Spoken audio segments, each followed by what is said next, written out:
আসসালামু আলাইকুম রহমতুল্লাহ। ওয়ালাইকুম আসসালাম। আমি মোহাম্মদ মিজানুর রহমান, আমার বাড়ি কুমিল্লা। জি আমি একজন হাফেজ এবং একজন আলেম। জি আমার আপাতত পরিচয় এটুকুই। আচ্ছা, আপনি হাফেজ এবং আলেম।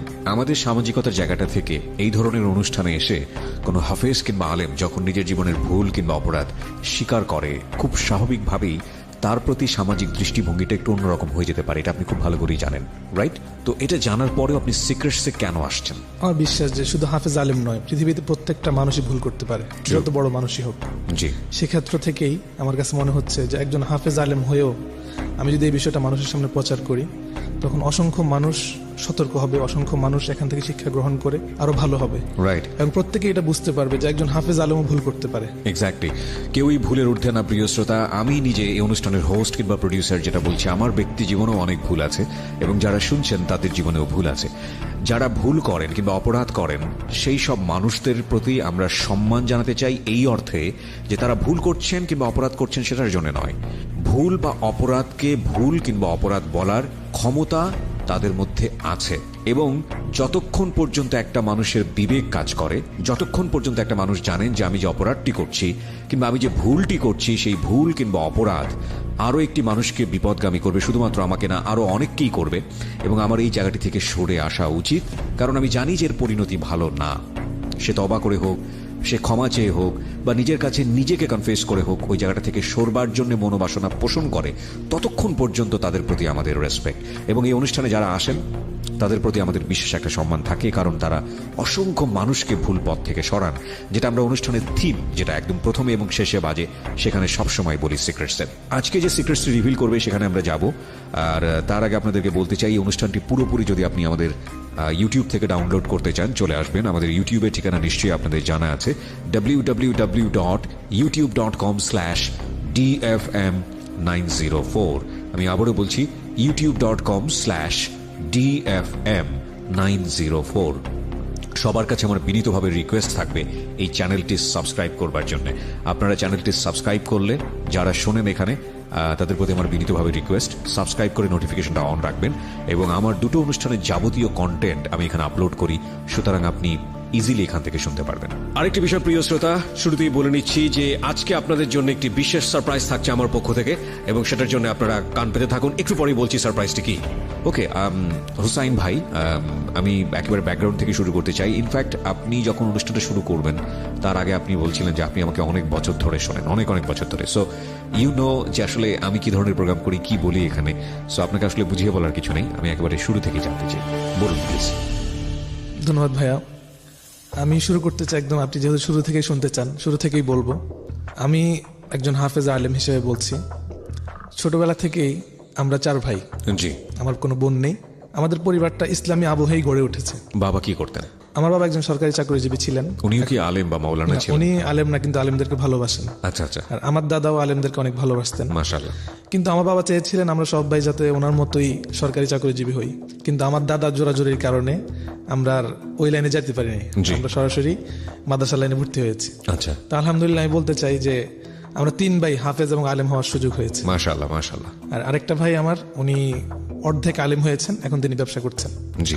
তো আমার গল্পটা এমন, ছোটবেলা থেকে আমি একটু জিদি ছিলাম খুব বেশি। কত নম্বর ভাই ছিলেন আপনি? আমি তৃতীয়। থার্ড। ওকে। আমার বড় 2 জন আছেন, ছোট ভাই আছেন, ও এখনো পড়াশোনা করছে। ওকে। আর আমাকে আমার প্রতিভার কারণে বাবা মা দাদা দাদু অনেক বেশি আদর করতেন। ওকে। যার কারণে আমাকে ছোটবেলাতে তারা হেফজখানায় দিয়েছে।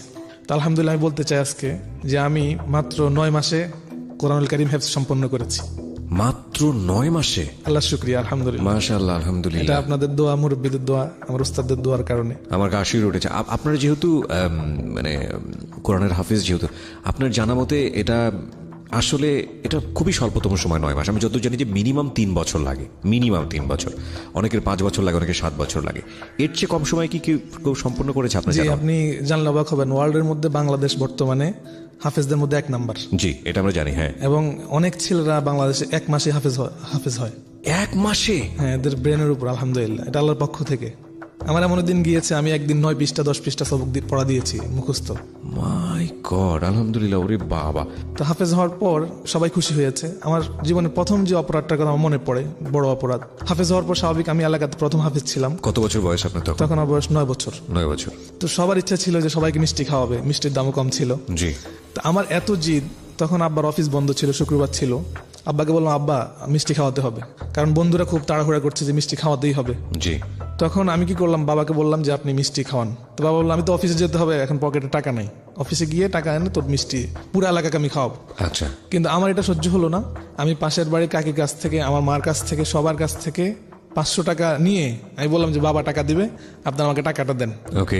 টাকাটা নিয়ে আমি আমার টিচারের কাছে দিয়ে বললাম যে আব্বা টাকা দিয়েছে, আপনি মিষ্টি কিনে দেন।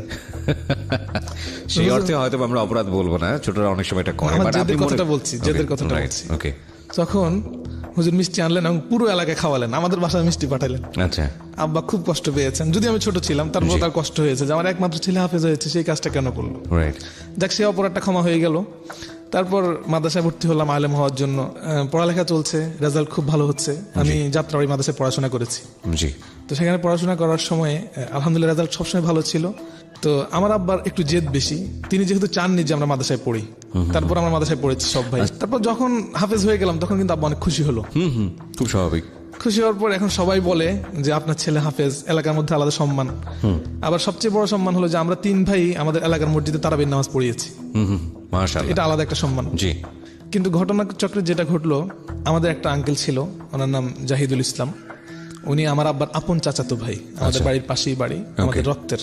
তো উনি খুব স্টাইল করে চলতেন এবং মানে খুব টাকা পয়সা খরচ করে, এমন একটা ভাবসাব সবসময় ওনার মধ্যে থাকতো। জি। তো আব্বা জিজ্ঞেস করতেন, কি রে জাহিদ, তুই কি করিস সবসময়, এত টাকা কোথায় পাস বা কেমনে চলাস? আপনারা চাকরি করে কি টাকা ইনকাম করেন, আর আপনার ছেলেরা কি চাকরি করবে, আমাদের লাখ লাখ টাকা, এত টাকা কে শেষ করবে? মানে এই ধরনের মোটিভেশন উনি আব্বাকে দিতেন। আচ্ছা আচ্ছা। দেওয়ার কারণে তখন আমিও ওনার সাথে মাঝে মধ্যে কথা বলতাম। তো বলতাম, আপনি কোথায় চাকরি করেন বা কি করেন? জি। তো বলতো, আমার কোনো চাকরি নাই, আমি শুধু অর্ডার করি, ঘরে বসে আমার ব্যাংকে অ্যাকাউন্টে টাকা চলে আসে। তো আমার মনের মধ্যে একটা লোভ জাগলো যে এটাই তো করা দরকার, কোনো কারো কাছে যাওয়া লাগে না, ঘরে বসে টাকা আসে, আমাকে শেখান কাকা কি করতে হবে। তো বললাম, আমি একটা কোম্পানি চাকরি করি, চাইনিজ ওয়ার্ল্ড ওয়াইড একটা বড় কোম্পানি, এটার নাম হচ্ছে, এটা চাইনিজ একটা কোম্পানি, ভালো ওষুধ ওরা বিক্রি করে। Okay. কিন্তু ওরা মাল্টি লেভেল মার্কেটিং সিস্টেম, যেটাকে MLM বলে, আচ্ছা। ওই সিস্টেমে বিজনেসটা ডেভেলপ করে, এলাকাব্যাপী ছড়িয়ে দেয়। Okay. তো উনি ওটার একজন বড় গ্রাহক। হ্যাঁ, এর কি। তো ওই পর্যায়ে ওনার সাথে একটু চলাফেরা করি। আব্বা বলে, দেখ ও জাহিদা তো কিছু করে, তোরা ওর সাথে থাক। আমি বললাম, ঠিক আছে, সমস্যা নেই, পড়ালেখার ফাঁকে ফাঁকে যদি সময় পাই শুক্রবার একটু সময় দেবো। তো এবার চলতে লাগলো। কয়েকদিন পরে কাকা হঠাৎ আব্বার কাছে একটা অফার নিয়ে আসলেন যে ভাই, আপনি যদি একসাথে 5 লক্ষ টাকার ওষুধ কিনেন, তাহলে পরের মাসে আপনি 1,34,000 টাকা বোনাস পাবেন। আচ্ছা। আর বাকি ওষুধগুলো যেহেতু আমি এই লাইনে অনেক বছর আছি, আমি এগুলো সেল করে দিব, আপনার কোনো টেনশন করতে হবে না। আর এই ওষুধগুলো যদি 6 মাস বা 1 বছরও সেল করতে পারি, তাহলে আপনার ডাবল লাভ হবে, অর্থাৎ 10 লক্ষ টাকা হয়ে যাবে। ওকে। হোসেনকে আমার সাথে দিয়ে দেন, ও আমার সাথে থেকে কাজ করবে। ঠিক আছে, আব্বা রাজি হয়ে গেল, ওনাকে 5 লক্ষ টাকা দিয়ে দিল, আমি ওনার সাথে সাথে থাকলাম, ওষুধ কিনলাম, কোম্পানি ভালো, ওদের অফার ছিল। জি। তো পরের মাসে 1,34,000 টাকা দিয়ে দিল আমাদেরকে। এরপর উনি একটা যাত্রাবাড়িতে উনি একটা হেলথ সেন্টার করলেন এই ওষুধগুলো সেল করার জন্য। জি। এবং আরো বেশ কিছু মানুষের কাছ থেকে টাকা নিলেন। জি। কিন্তু এই ওষুধগুলোর দাম এত বেশি যে বাংলাদেশের প্রেক্ষাপটে মানুষ এই ওষুধগুলো কেনার মতো সামর্থ্য নাই। আচ্ছা। যেমন এক কোটা ওষুধের দাম মনে করেন 3,500 4,000 টাকা। তো আস্তে আস্তে ওষুধগুলো আর বিক্রি হচ্ছে না, কিন্তু এখন তো আবার 5 লক্ষ টাকা ইনভেস্ট হয়ে গেছে, আর আমার উপর অনেকটা বিশ্বাস করে।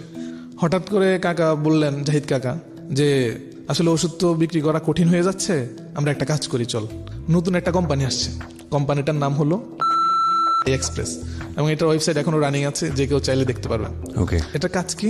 এটার কাজ হলো এরা ওয়ার্ল্ডের বিগ বিগ প্রাইভেট হোটেলগুলোর সাথে ডিল করে। কিভাবে? যে আপনি যদি 17,000 টাকা দিয়ে একটা প্যাকেজ ক্রয় করেন, তাহলে বড় বড় যে কোনো 5 স্টার হোটেল, বাংলাদেশ সোনাগা আছে বা বিভিন্ন যে হোটেলগুলো আছে, এগুলোতে আপনি 5 দিন 5 রাত্র থাকতে পারবেন। ওকে। তো কি হবে, একটা সিস্টেম আছে, ওদের লেভেল সিস্টেম, এটা আসলে দেখানো দরকার কিভাবে হয়।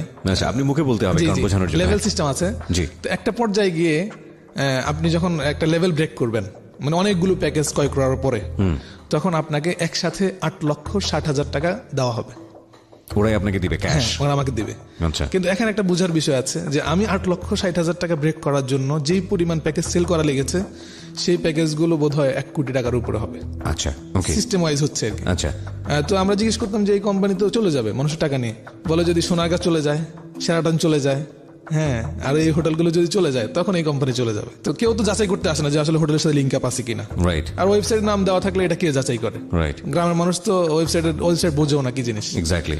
জাস্ট বলেছে উনি যে 20 লাখ টাকা দেন, আপনার বোর্ড ব্রেক করে দিচ্ছি, অর্থাৎ 8,60,000 টাকা আপনি পেয়ে যাবেন। আচ্ছা, এইভাবে চলতে থাকলো। তো আমার পড়ালেখার এক বছর বাকি ছিল, আর এর মধ্যে উনি এই কাজটা করছেন। এর মধ্যে ওনার এগুলো তো ধীরে ধীরে চলছে, আমাকে আস্তে আস্তে ডেভেলপ করবে। জি। কিন্তু আমার ভেতরে মানে কাজ করার একটা তাড়না চলে আসছে, আর এর মধ্যে আমার পড়ালেখাটাও প্রায় শেষ। তো আমি পত্রিকায় বিভিন্ন বিজ্ঞাপন, তখন আমার দেশ পত্রিকা ছিল, আরো বিভিন্ন পত্রিকা ছিল, এখনো বিভিন্ন পত্রিকায় অ্যাড দিয়ে আপনারা দেখবেন। এই প্রতারণাটা সম্পর্কে আজকে অনেক মানুষ জেনে যাবে। জি। যে পত্রিকা দ্বিতীয় পৃষ্ঠায় অনেক সময় থাকে যে বিখ্যাত নায়ক নায়িকার জন্য সুপারভাইজার নেওয়া হবে, তার শুটিং দেখাশোনার জন্য ভালো লোক নেওয়া হবে, ওকে, অথবা কোনো বাড়ি দেখাশোনার জন্য একজন বিদেশি ম্যাডামের একজন লোক দরকার, ওকে, এই ধরনের বিজ্ঞাপনগুলো থাকে। ওকে। তো আমি একটা বিজ্ঞাপন দেখলাম একদিন, লেখা আছে আমার দেশ পত্রিকায় যে একজন হাজী সাহেব, ওনার কোটি কোটি টাকার মালিক, গুলশানে বাড়ি, ফ্ল্যাট, ওনার বাচ্চাকে স্কুলে নেওয়া আনার জন্য বা ওনার বাড়ি দেখাশোনা করার জন্য ওনার পার্সোনাল পিএ হিসেবে একজন লোক লাগবে। আচ্ছা। বেতন খুব সম্মানিত, 20,000 টাকার উপরে। যোগাযোগ করুন, এই ইসলামী শিক্ষিতদেরকে অগ্রাধিকার দেওয়া হবে। আমি যোগাযোগ করলাম, হাজী সাহেব কেমন আছেন? বললো ভালো আছি। আপনার বাড়ি কোথায়? বললো যে আমার বাড়ি আব্দুল্লাহপুর, ঢাকা আব্দুল্লাহপুর। জি। তো আমি বললাম আমি আগ্রহী আপনার এই ইয়েটা নিয়ে, আমি কি করতে পারি? উনি বললেন আসেন, আপনি আমার সাথে দেখা করেন। তো আমি বললাম কবে আসবো? 2-3 দিন পরে সময় দিলেন। সময় দেওয়ার পর উনি বললো যে আমি তো এখন বিদেশ সফরে যাচ্ছি, আপনি একটা কাজ করেন, আপনি 4-5 দিন পরে আসেন, আমার লোক গিয়ে আপনাকে নিয়ে আসবে। আমি বললাম ওকে ঠিক আছে। 4-5 দিন পরে ফোন দিলাম, তো বললো আপনি কিছু কাপড় চোপড় নিয়ে আর অল্প কিছু টাকা নিয়ে 5-7 হাজার টাকা নিয়ে চলে আসেন। তাই বললাম টাকা লাগবে কেন? তো বলতেছে টাকা লাগবে এই জন্য যে আপনাকে প্রথমেই তো আমি করবো না, আপনি নিজের খরচ নিজে চালাইতে হবে, আপনি বিশ্বস্ত কিনা এটা আমি কিভাবে প্রমাণ করবো? ওকে। তো আমি কিছু টাকা নিয়ে চলে আসলাম। আসার পরে আব্দুল্লাহপুর, তখন বিকেল, সন্ধ্যা প্রায় ঘনিয়ে আসছে, শীতকাল ছিল। জি। আমি সন্ধ্যার সময় আব্দুল্লাহপুর আসলাম। আব্দুল্লাহপুর আসার পরে আমি ফোন দিলাম ওনাকে ফোন দেওয়ার পর উনি বললো আপনি পেট্রোল পাম্পের সামনে দাঁড়ান, একটা লোক আসছে। আমি বললাম ঠিক আছে। একটা ছেলে আসলো, পোশাক আশাক খুবই বিশ্রী অবস্থা, মনে হচ্ছে যে মানে গ্যারেজে কাজ করে, এই ধরনের একটা ছেলে। তো আমি খুব অবাক হলাম।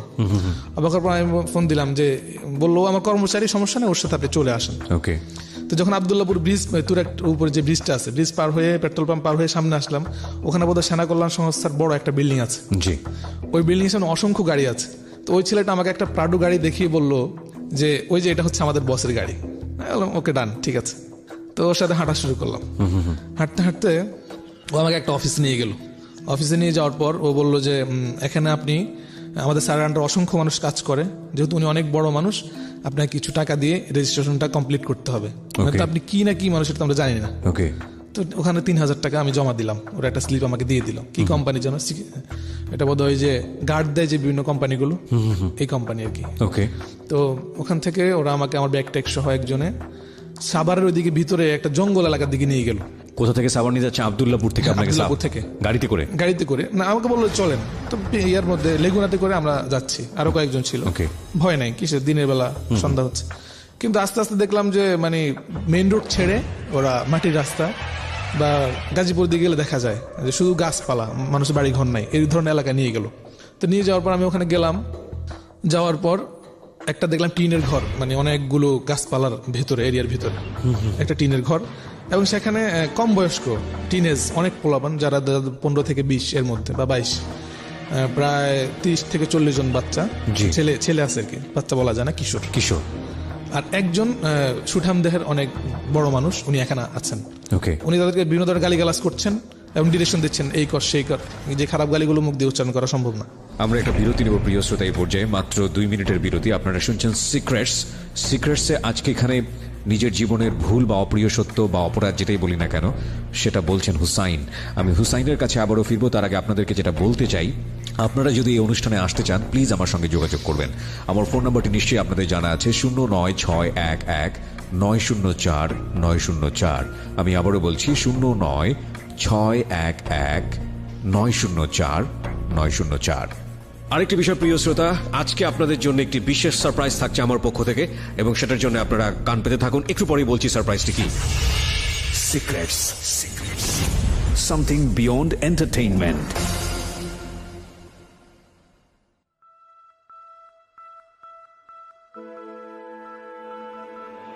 love, hate, challenge, motivation, lies, truth, impossible, virtue, morality, something beyond entertainment. Welcome to my stage of reality. Stay tuned. Sunday and Wednesday with me, RJ Kibriya, only on Dhaka FM 90.4.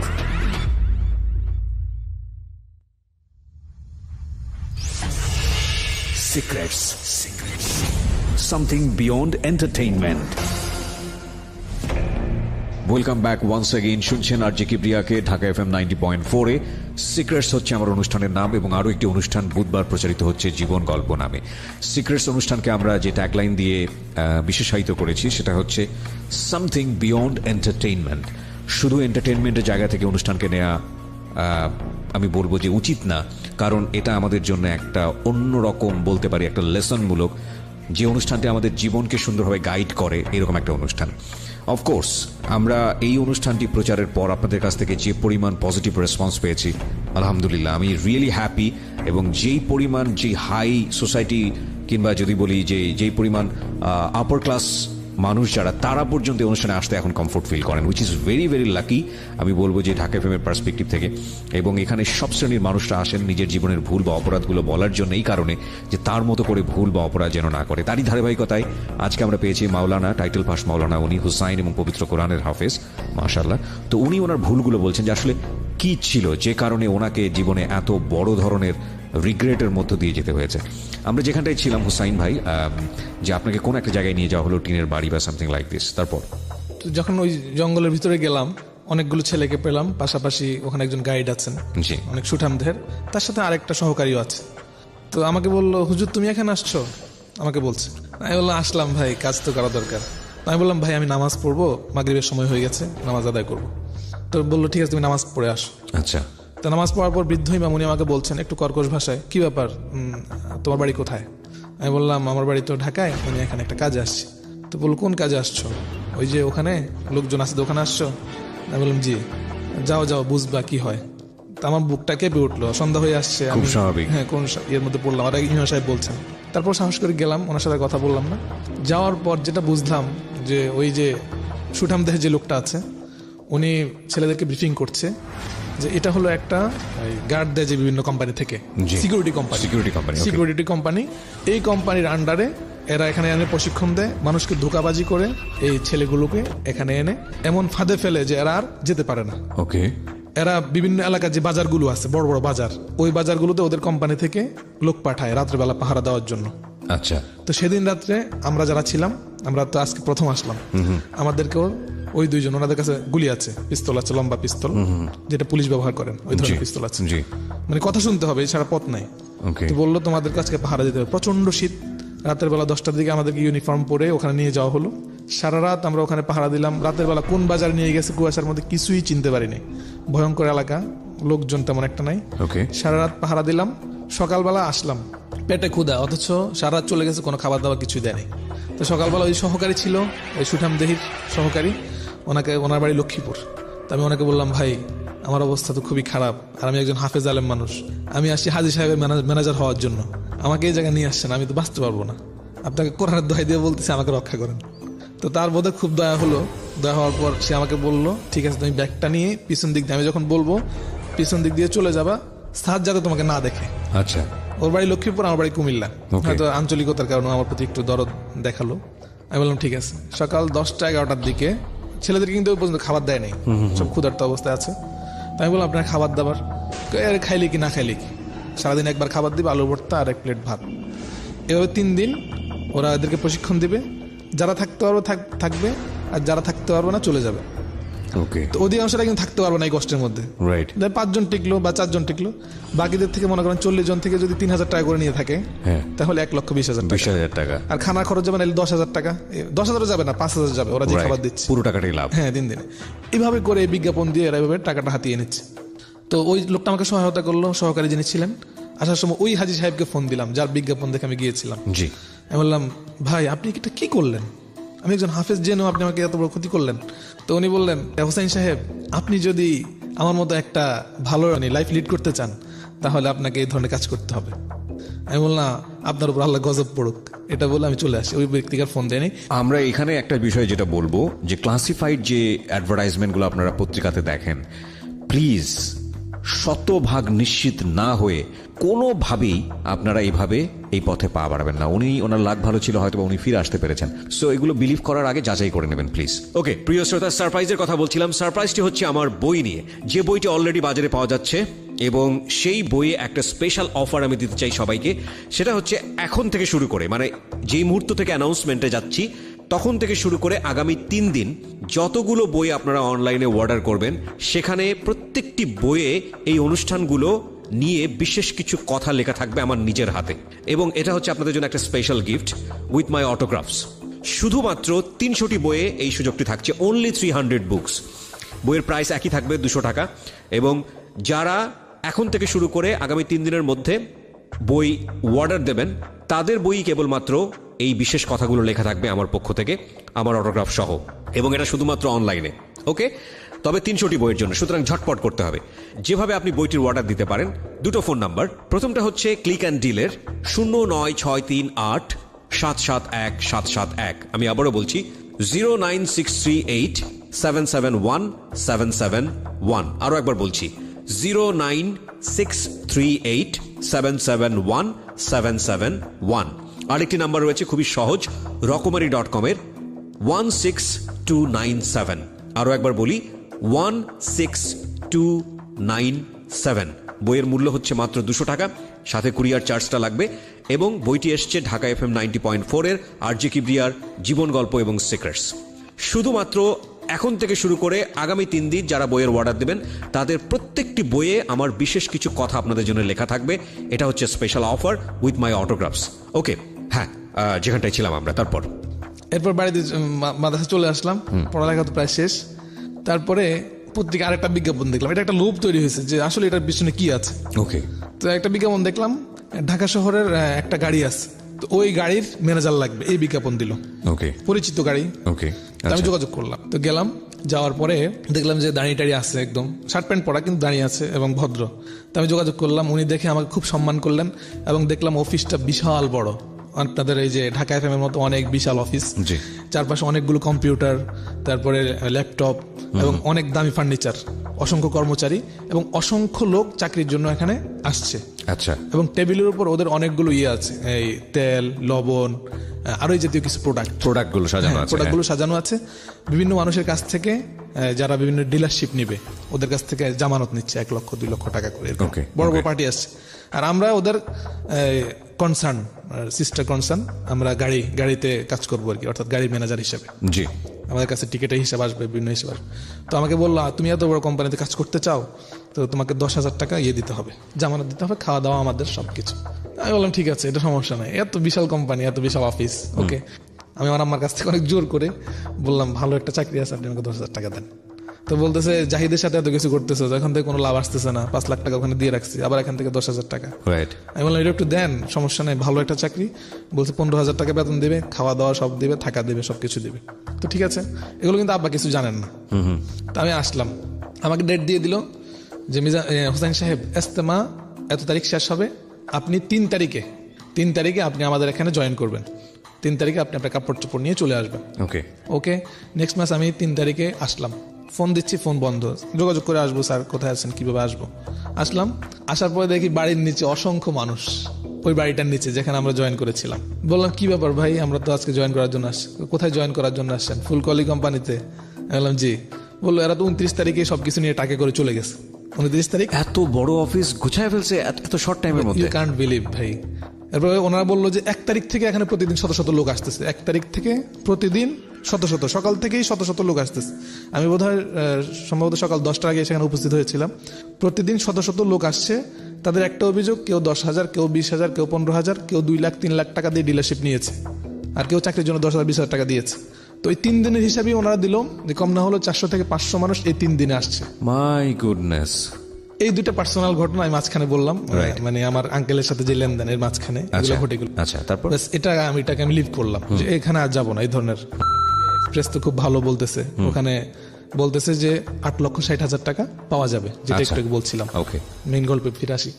তো 8,60,000 টাকা পাওয়া যাবে, ঠিক আছে, আমি আপনার সাথে আছি। কি করতে হবে? ঘন ঘন লোক জয়েন করাও, 17,500 টাকা করে একজন।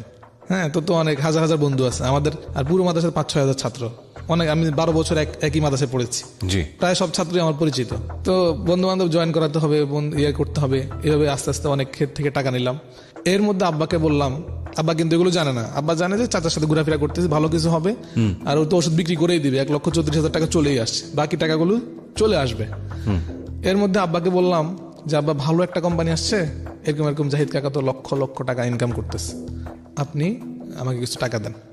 আচ্ছা, বিশ্বাস করবেন নাকি, আব্বা আমাকে 6 লক্ষ টাকা দিলেন। আবার 6 লক্ষ টাকা দিলেন? 6 লক্ষ আপনার বাবার তো টাকা। টাকার অভাব ছিল না আমার যেটা মনে হচ্ছে। না, আমি এখানে একটা কথা বলি, আমার বাবা খুবই অনেস্ট, কিন্তু আমার বাবা আলহামদুলিল্লাহ মানে রিক্সা ভাড়াটা বাঁচিয়ে আব্বা হজ করেছেন। মাশাআল্লাহ, মাশাআল্লাহ, ভালো মানুষ, খুব ভালো আমার মানুষ। বাবা 3বার হজ করেছেন, আমার আম্মা হজ করেছেন, আলহামদুলিল্লাহ। কিন্তু মাঝখানে যে কাকার সাথে আমার গোপনে গোপনে এইসব কথা চলতেছে যে এই কোম্পানির ওষুধগুলো বিক্রি হচ্ছে না, এটা কিন্তু আব্বা জানেন না। আচ্ছা, আব্বা তো 1,34,000 টাকা পেয়ে গেছে, বাকিগুলো পেয়ে যাবে, ওষুধ আস্তে আস্তে বিক্রি করে যেহেতু দিবে। 1,34,000 টাকা পেয়েছে, হ্যাঁ, পেয়ে right? গেছে।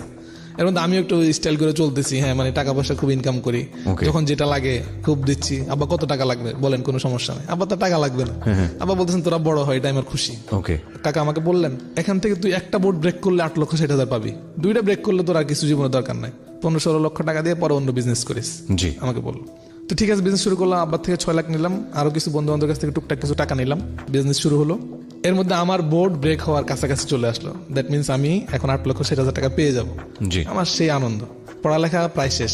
তো একদিন কাকা বললেন, চিটাং চল, ওখানে আমাদের বিশাল টিম আছে, ওখানে আমরা একসাথে বসে কাজ করব, 2 দিনের মধ্যে তোর বোর্ড ব্রেক হয়ে যাবে, কিছু ইনভেস্টমেন্ট আছে, আর তুই 8,60,000 টাকা নিয়ে ঢাকা চলে আসবে। আমি বললাম ঠিক আছে।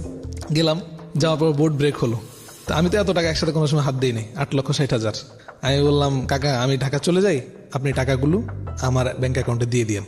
বলে ঠিক আছে, কোনো সমস্যা নেই। আমি চলে আসলাম, আমার ক্লাস আছে এই জন্য চলে আসছি। আসলাম, রোববার যায়, সোমবার যায়, 1 সপ্তাহ চলে যায়।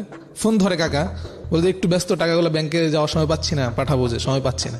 আমার নিয়ত হলো যদি 8,60,000 পেয়ে যায়, আব্বাকে 5 লক্ষ টাকা দিয়ে দিব, আচ্ছা, আর বাকি 3,60,000 দিয়ে আমি ব্যবসা করবো। আমি যদি আরেকটু রিপিট করি বোঝার জন্য, যে 8,60,000 টাকা আপনাকে কি হিসেবে দিল? এটা আমার ওই যে লেভেলটা ব্রেক হয়েছে টিভি এক্সপ্রেস কোম্পানির, আচ্ছা। ওই লেভেল ব্রেক হওয়ার পরে কোম্পানি আমাকে 40টা পিন দিয়েছে, হ্যাঁ। অর্থাৎ 40টা টিকিট দিয়েছে। Okay. এই 40টা টিকিট আমি আরো 40 জনের কাছে বিক্রি করলেই আচ্ছা। 8,60,000 টাকা আমার হয়ে যাবে। আচ্ছা। তো ওরা যেহেতু মার্কেটিং করছে আঙ্কেলরা, জি। ওরা ওই টাকাটা মার্কেটিং করে আমাকে দিয়ে দিবে। আচ্ছা। কোম্পানি তো খুব হিউজ চলতেছে। টাকাটা কি আপনি ক্যাশ হিসেবে পেয়েছিলেন 40টা পিন বিক্রি করে? না, নাকি? আমি টাকাটা ক্যাশ করি নাই। তাহলে? আমি ওকে বলেছি যে তুমি এটা ইয়াতে পাঠিয়ে দাও, আমার ব্যাংকে পাঠিয়ে দিও, কারণ আচ্ছা। টাকা ক্যাশ ক্যারি করে ঢাকা আসা সম্ভব না। না, কিন্তু পিন কি বিক্রি হয়েছিল যেটা? হ্যাঁ, পিন বিক্রি হয়েছে, আর এগুলো চাহিদা প্রচুর ছিল তখন। আচ্ছা।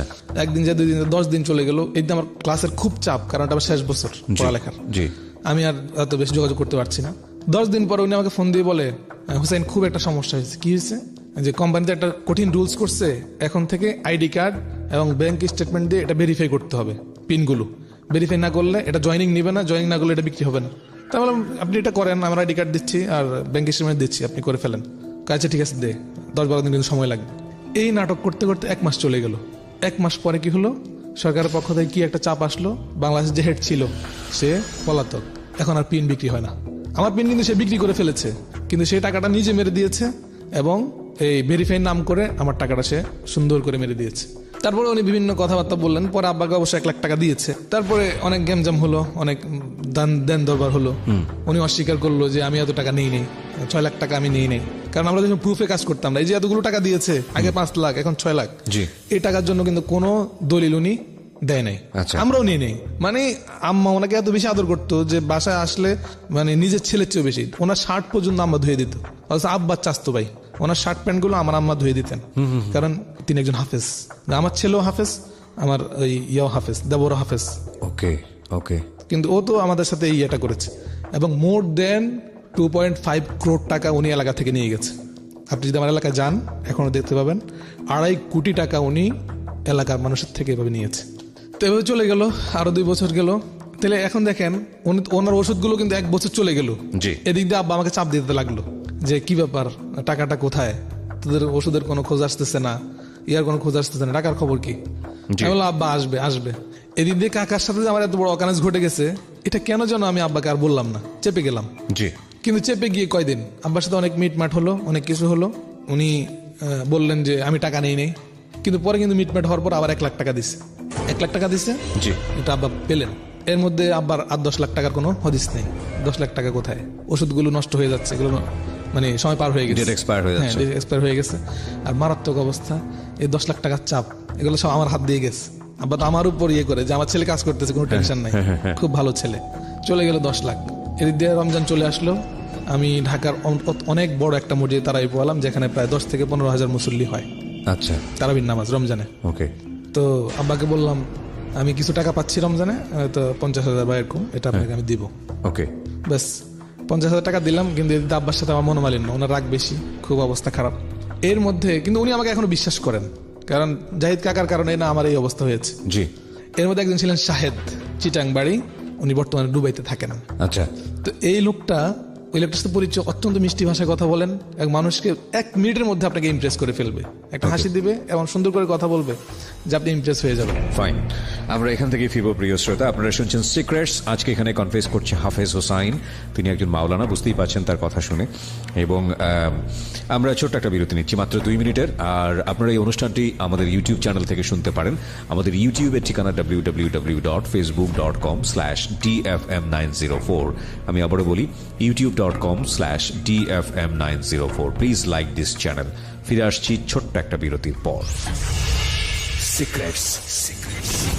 Something beyond entertainment.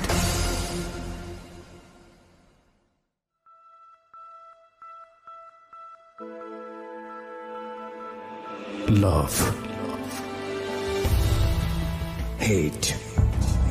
Challenge. Motivation. Lies. Truth. Impossible. Virtue. Morality. Something beyond entertainment. Welcome to my stage of reality. Stay tuned. Sunday and Wednesday with me RJ Kibriya, only on Dhaka FM 90.4.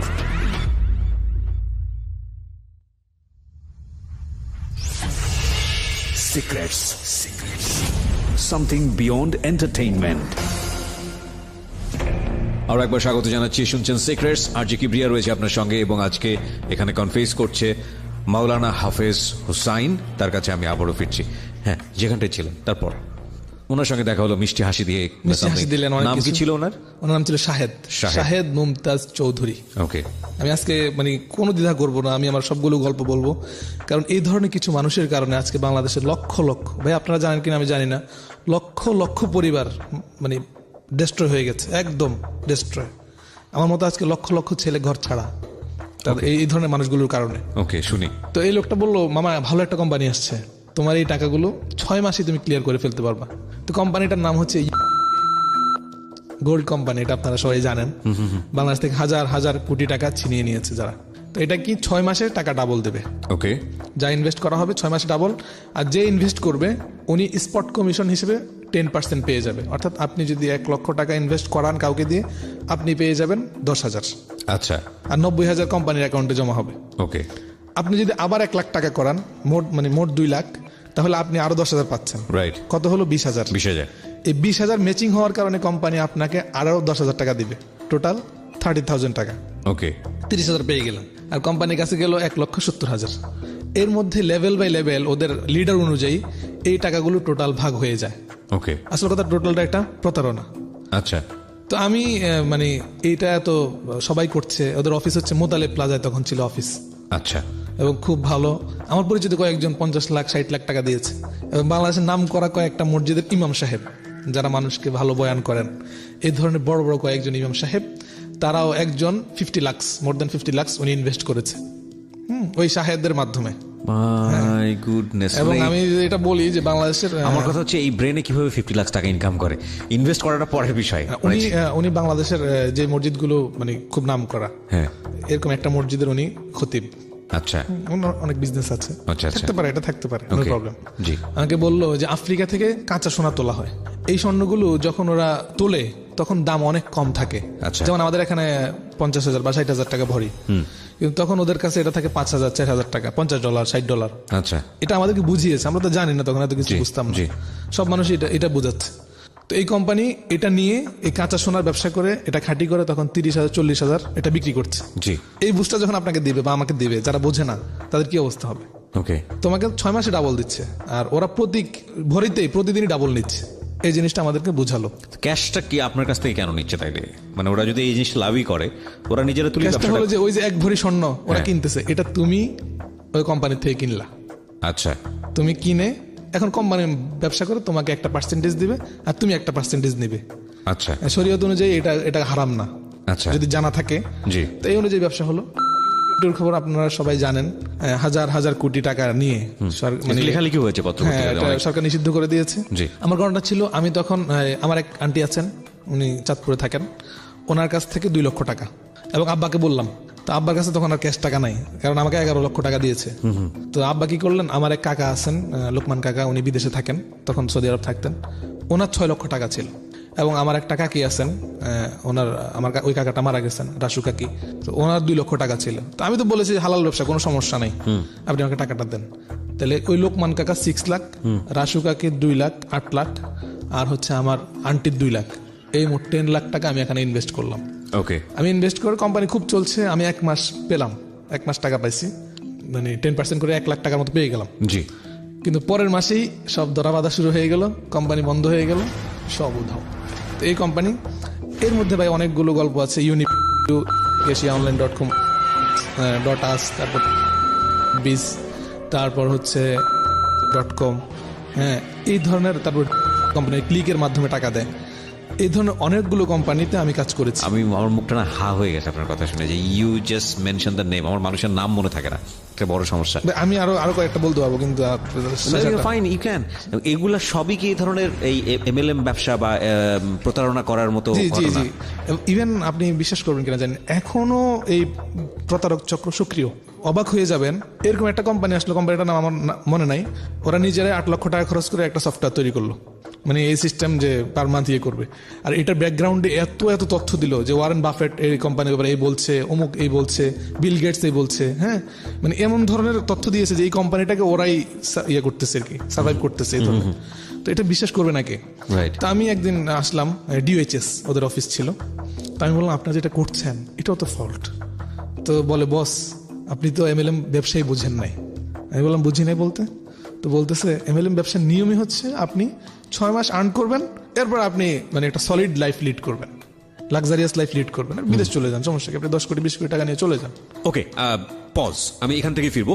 ওকে প্রিয় শ্রোতা, সারপ্রাইজের কথা বলছিলাম। সারপ্রাইজটি হচ্ছে আমার বই নিয়ে, যে বইটি অলরেডি বাজারে পাওয়া যাচ্ছে, এবং সেই বইয়ে একটা স্পেশাল অফার আমি দিতে চাই সবাইকে। সেটা হচ্ছে এখন থেকে শুরু করে, মানে যেই মুহূর্ত থেকে অ্যানাউন্সমেন্টে যাচ্ছি তখন থেকে শুরু করে আগামী 3 দিন যতগুলো বই আপনারা অনলাইনে অর্ডার করবেন, সেখানে প্রত্যেকটি বইয়ে এই অনুষ্ঠানগুলো নিয়ে বিশেষ কিছু কথা লেখা থাকবে আমার নিজের হাতে, এবং এটা হচ্ছে আপনাদের জন্য একটা স্পেশাল গিফট উইথ মাই অটোগ্রাফস। শুধুমাত্র 300টি বইয়ে এই সুযোগটি থাকছে, অনলি 300 বুকস। বইয়ের প্রাইস একই থাকবে 200 টাকা, এবং যারা এখন থেকে শুরু করে আগামী 3 দিনের মধ্যে বই অর্ডার দেবেন, তাদের বই কেবলমাত্র এই বিশেষ কথাগুলো লেখা থাকবে আমার পক্ষ থেকে, আমার অটোগ্রাফ সহ, এবং এটা শুধুমাত্র অনলাইনে। ওকে, তবে 300টি বইয়ের জন্য, সুতরাং ঝটপট করতে হবে। যেভাবে আপনি বইটির অর্ডার দিতে পারেন, 2টো ফোন নাম্বার। প্রথমটা হচ্ছে ক্লিক অ্যান্ড ডিলের 09638771771। আমি আবারও বলছি 09638771771। আরও একবার বলছি 09638771771। আরেকটি নাম্বার রয়েছে খুবই সহজ, রকমারি.com-এর 16297। আরও একবার বলি 16297। বইয়ের মূল্য হচ্ছে মাত্র 200 টাকা, সাথে কুরিয়ার চার্জটা লাগবে, এবং বইটি এসছে ঢাকা FM 90.4-এর RJ কিবরিয়ার জীবন গল্প এবং সিক্রেটস। শুধুমাত্র এখন থেকে শুরু করে আগামী 3 দিন যারা বইয়ের অর্ডার দেবেন, তাদের প্রত্যেকটি বইয়ে আমার বিশেষ কিছু কথা আপনাদের জন্য লেখা থাকবে। এটা হচ্ছে স্পেশাল অফার উইথ মাই অটোগ্রাফস। ওকে, হ্যাঁ যেখানটায় ছিলাম আমরা, তারপর তো তাই বলে আপনারা এটা আর কত করবেন? কোম্পানির এই যে লোকটা ছিল, ওনার নাম না বলি ভাইয়া, জি, আর উনি নতুন যে ইয়েটা নিয়ে আসছে, এটা হচ্ছে ক্রিপ্টো কারেন্সি। একটু অনলাইনে সার্চ করলে দেখবেন, এটা বিভিন্ন কারেন্সির বিজনেস করে। তো এই কোম্পানিটা মানে দেখা যায় 2 মাসে 3 মাসে মানে 1 লক্ষ টাকা 10-15 লাখ টাকা হয়ে যাচ্ছে, এই ধরনের অফার আর কি।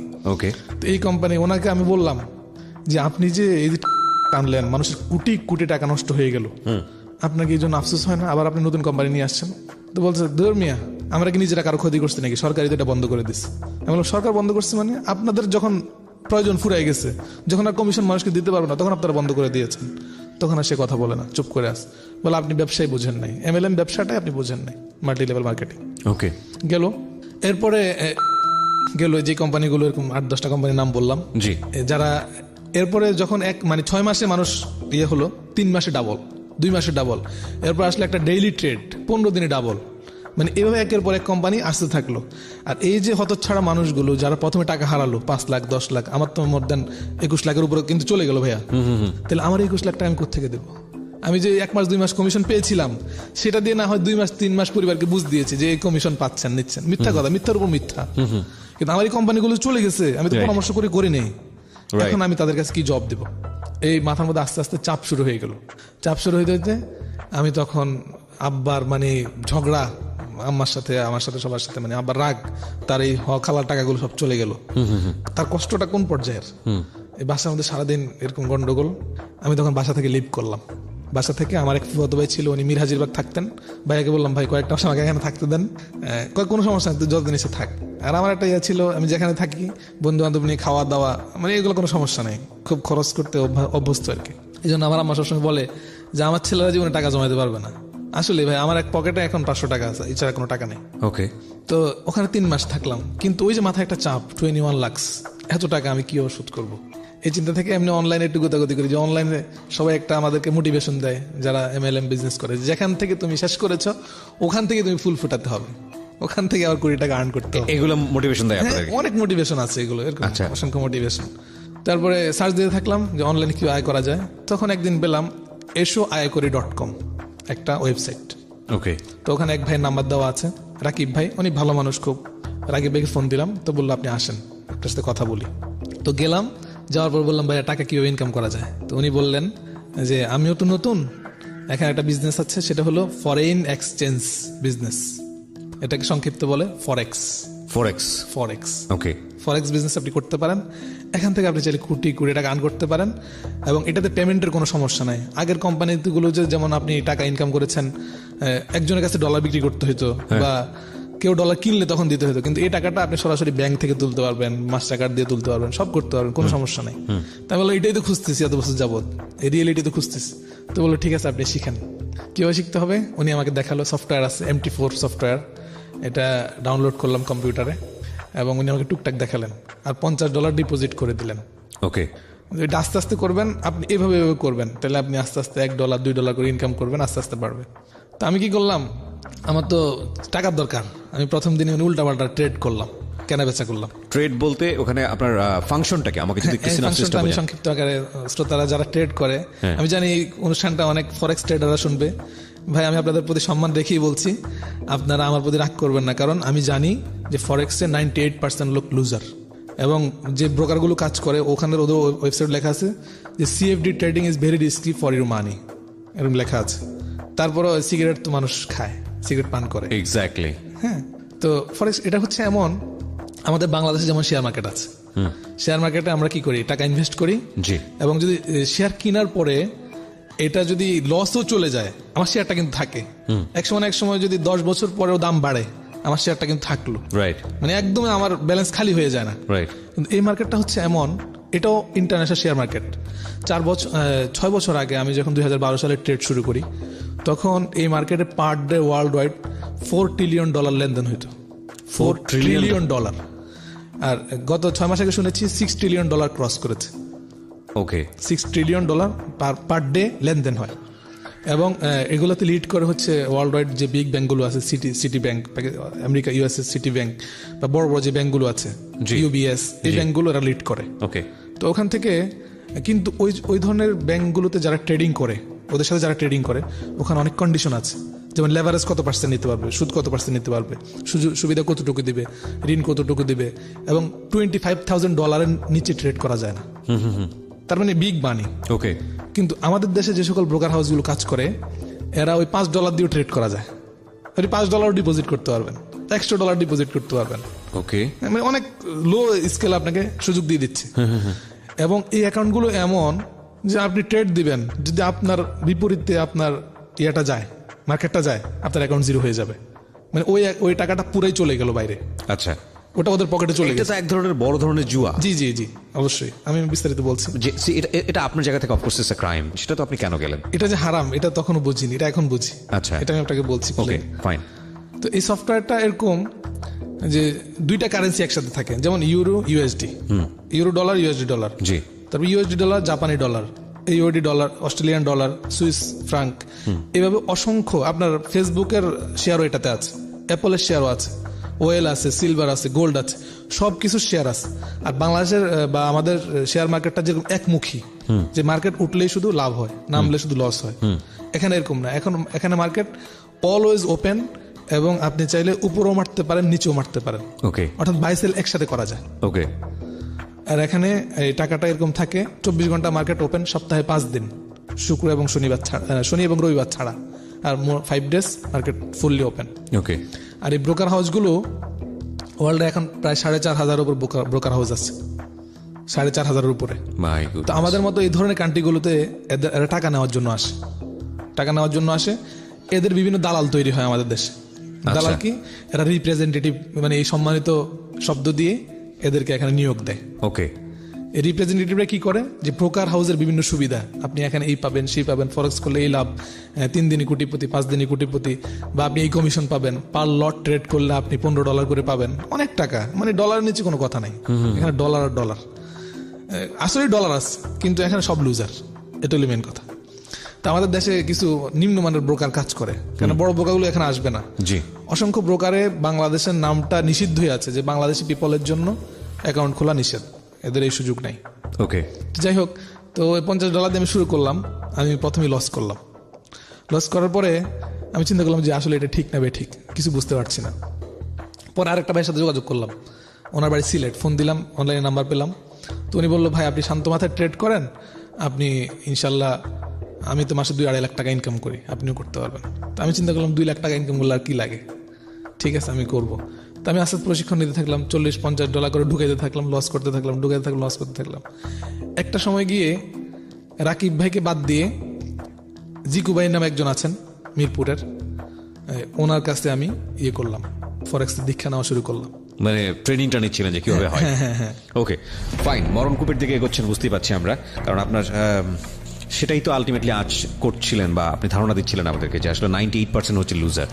আমরা প্রিয় শ্রোতা, এই অনুষ্ঠানে আজকে যে বিষয়টা এখানে উন্মোচন করছি, কিছু কিছু জায়গায় আমরা কোম্পানি নেমটা মিউট করেছি, কিছু কিছু জায়গায় আমরা ঠিক সেভাবে এক্সপ্লোর করছি না, এই কারণে যে হ্যাঁ গভর্নমেন্ট যেটাকে ব্যান করে দিয়েছে সেটা ঠিক আছে, সেটা আমরা অনেক বেশি ওপেন করে দিচ্ছি, কিন্তু যেহেতু যেটা ব্যান হয়নি সেটা নিয়ে আলোচনা সমালোচনা জায়গা আছে, এবং ইনভেস্টিগেটিভ শো সিক্রেটস না, মানুষকে শুধুমাত্র সচেতন করার জায়গাটা থেকে যে হ্যাঁ আমি নিজে ভুক্তভোগী, সুতরাং তোমরা এই পথে যেও না।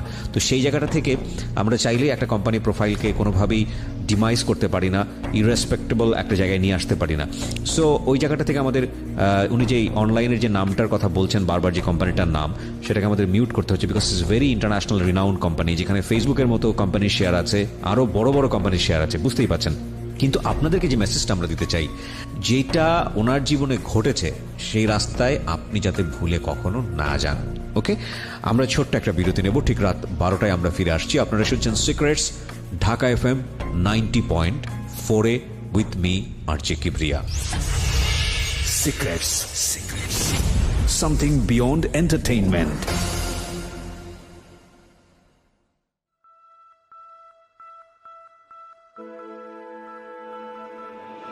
Love. Hate. Challenge. Motivation. Lies. Truth. Impossible. Virtue. Morality. Something beyond entertainment. Welcome to my stage of reality. Stay tuned. Sunday and Wednesday with me, RJ Kibriya, only on Dhaka FM 90.4.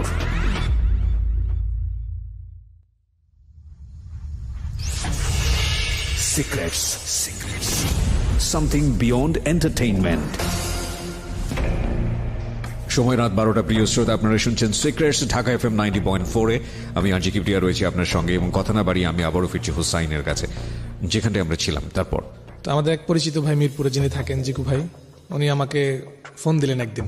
তো উনি light ফরেক্স নামে একটা ব্রোকারের, এটা নাম নিলে কোনো সমস্যা হবে না, রাশিয়ান একটা ব্রোকার, জি, এই ব্রোকারের তিনি রিপ্রেজেন্টেটিভ হলেন বাংলাদেশ, এবং আমাকে বললেন যে তুমি আমার সাথে কাজ করো সহকারী হিসেবে, অনেক ভালো পজিশন পাবে। কি কাজ করতে হবে? যদি কাজ করি তাহলে প্রতি ডিপোজিটে আমাকে 15% করে দেওয়া হবে, মানে আমার ক্লায়েন্টরা যা ডিপোজিট করবে তার 15% আমাকে দেওয়া হবে। ওকে। আর যারা ট্রেড করবে ওরা ট্রেডিংটা তো পেয়ে যাবে, যা প্রফিট করবে সেখান থেকে তারা সেটা পেয়ে যাবে। তো আমি চিন্তা করলাম আমি তার বেশি ডিপোজিট করতে পারবো না, কারণ আমার যা টাকা পয়সা ছিল এগুলো মোটামুটি আব্বার কাছ থেকে নেওয়া হয়ে গেছে, আমার বেশি ক্লায়েন্টও নাই। তখন আমি পার্সোনালি কিছু মানুষের কাছ থেকে কিছু টাকা নিলাম, আমার পরিচিত জনদের কাছ থেকে, নিজে ট্রেডিং করার জন্য। তো করতে গিয়ে কয়েকদিন করলাম, $500 $400 এরকম ডিপোজিট করলাম। ডিপোজিট করে পুরো টাকাটাই লস হয়ে গেল। আমি তো অত বুঝি না ভালো, জি, যেটুকু পারি এটা আসলে এনাফ না। আচ্ছা, তো আপনি লস করছিলেন, এর আগেও তো আপনি বেশ কয়েকটা জায়গায় গিয়ে লস করলেন, প্রায় 21 লাখ টাকা। তারপর ওই নেশার মধ্যে, মানে এই জায়গাটার মধ্যে আপনি কেন আসতে চাচ্ছেন? টাকাটা উঠাতে হবে। আচ্ছা, এক্স্যাক্টলি। পিছনে তো সাপোর্ট নাই। জি, সাপোর্ট নাই বলতে মানে আমাকে এতগুলো টাকা কে দেবে? ফ্যামিলি তো কিছুই জানে না বিষয়টা নিয়ে, আপনি যে ট্রাই করতে যাচ্ছেন বা এরকম। ওই পরের গুলো জানে না, কিন্তু এর মধ্যে 20 লাখ টাকা চলে গেছে। আচ্ছা, আমি তো কয়েকদিন, মানে আমি একটু আগে বললাম যে আমি বাইরে ছিলাম কয়েকদিন, জি, বাসার বাইরে ছিলাম। আর আমাকে কয়েকজন বললো যে তুমি মাওলানা হয়েছো, তুমি মসজিদ মাদ্রাসায় থাকো, বরকত হবে, অনেক ভালো হবে। তো মুরব্বির পরামর্শ ক্রমে আমি ছেড়ে দিলাম, ফরেক্স বাতিল, চলে আসলাম। এসে কেরানীগঞ্জে একটা ফ্যাক্টরি, জিআই তার কোম্পানি, জি, ওখানে আমার এক বন্ধু ছিল ম্যানেজার, তো ওর মাধ্যমে ওখানে সহকারী ম্যানেজার হিসেবে ঢুকলাম। জি, কিন্তু ফুল নাইট ডিউটি, রাতের বেলা। ওকে। তো খুব ভালো চলছিল। পাশাপাশি তিতাস গ্যাসের একটা পার্সোনাল মসজিদ ছিল, ওখানে আমাকে নামাজ পড়ানোর জন্য বলা হয়েছে, ওখানেও আমি যাচ্ছি। তো মোটামুটি আমার জন্য ভালো, আমি খাওয়া দাওয়া মানে শেষ করেও আমার সব প্রয়োজন সেরেও মাসে 10-12 হাজার টাকা আমার থাকে। আর পরিবার থেকেও বলা হলো যে ঠিক আছে, যা হয়েছে হয়েছে, এখন তুমি সুন্দর পথে থাকো, কোনো টেনশন করবে না, আর টাকাগুলো আস্তে আস্তে শোধ করো। কিন্তু আব্বা মাঝে মধ্যে একটু গরম দেখাতেন, বা মানে বাসা আসলে উল্টাপাল্টা, এই টাকা দিয়ে কি হবে, এতগুলো টাকা কেমনে শোধ হবে, অথচ টাকাগুলো কিন্তু বাড়ির লোকজনেরই। জি, তখন পর্যন্ত আমি বাইরে থেকে ঋণ করিনি, বাইরে থেকে আমার কোনো বলতে গেলে ঋণ নাই। এর মধ্যে আমি চাকরি করছি, নাইট ডিউটি করছি, আর ইমামতি করছি। 5-6 মাস গেল, ফেসবুক চালাই। তো হঠাৎ করে জিকু ভাই একদিন বললেন যে চিটাঙে একজন ভালো ট্রেডার আছে চট্টগ্রামে, নাম হচ্ছে নাজিয়া কানিজ, খুব ভালো ট্রেডার। ট্রেডার বলতে মানে ফরেক্স খুব ভালো করে। ওকে। ফরেক্সে যারা ইয়ে করে তাদেরকে ট্রেডার বলে। জি, ট্রেডার করে, ট্রেডিং যারা করে আর কি। তো এমনিতে ফেসবুকে চ্যাট হয় টুকটাক, আপা কেমন আছেন, শুনলাম আপনি খুব ভালো ট্রেডার, চিটাং আপনার খুব নাম কাম। বললো ভাই আমি অত বড় আর কি, ফোন নাম্বার দিল, কথাবার্তা হলো। ওনার একটা মেয়ে আছে, স্বামী নাই। তো কথাবার্তা চলতেছে, এর মধ্যে বললো হোসেন ভাই আপনি তো অনেক টাকা লস করেছেন, আপনি আমার কাছে চলে আসেন, আমি আমি এমন ট্রেড করবো যে আপনার টাকা দেখবেন 4-5 মাসের মধ্যে 20 লাখ টাকা উঠে গেছে। কি করতে হবে? বেশি না, আপনি মাত্র $5,000 নিয়ে আসেন। কত ডলার? $5,000। তো নিয়ার অ্যাবাউট 5 লাখ টাকা। হ্যাঁ, 4 লাখ, তখন 4 লাখ ছিল, 80 টাকা রেট। আচ্ছা। তো আমি বললাম আপা আমি তো লস করে ফেলেছি অনেক টাকা। ফরেক্স থেকে তখনও বেশি লস হয় না ভাইয়া, কিন্তু আমি যখন বারবার লস করছিলাম এই জন্য আমি ফরেক্সটা ছেড়ে দিয়ে চলে আসি, যেখানে লস হচ্ছে। জি। তো এমনি ফেসবুক চ্যাট হতে হতে এক সময় আমি একটু ওনার প্রতি আকর্ষণ বোধ করলাম, যে এনে এত ভালো করে বলছে। আর 2-1 কাছে খবর নিলাম, বললো যে না খারাপ না। আকর্ষণটা কি উনি যে অফারটা দিচ্ছে সেটার প্রতি, নাকি উনি অনেক ভালো মানুষের প্রতি? আমি যদি 3-4 মাসের মধ্যে টাকাটা তুলে ফেলতে পারি, দেন আমি একদম ফ্রি, আমার এই টেনশন চাপ থাকবে না। আম্মা যতই সান্ত্বনা দেখ, ফ্যামিলি যতই সান্ত্বনা দেখ, কিন্তু এই চাপটা তো আমার উপর মানে খুব কাজ করছে। জীবনে আমি কারোর কাছ থেকে 1 টাকা নিইনি। তো তখন এরকম আকর্ষণ বোধ করার মতো বললো যে আপনি $5,000 নিয়ে আসেন, তাহলেই চলবে, আর ল্যাপটপ তো আছে আপনার। বললো হ্যাঁ আছে, ঠিক আছে। এদিকে ফোনে যোগাযোগ হচ্ছে, উনি আমাকে 2-1 দিন পর ফোন দেন। কিন্তু 5 লাখ টাকা জোগাড় করা আমার জন্য কঠিন, কারণ আমি আমার ফিল্ডটা অনেকটাই নষ্ট হয়ে গেছে। জি, বাইরে নষ্ট হয় না, তখন আমার বন্ধুদের কাছে ভালো, সবার কাছে ভালো। ওকে, পজ, আমি এখান থেকে ফিরবো। ওকে, প্রিয় শ্রোতা, সারপ্রাইজের কথা বলছিলাম। সারপ্রাইজটি হচ্ছে আমার বই নিয়ে, যে বইটি অলরেডি বাজারে পাওয়া যাচ্ছে, এবং সেই বইয়ে একটা স্পেশাল অফার আমি দিতে চাই সবাইকে।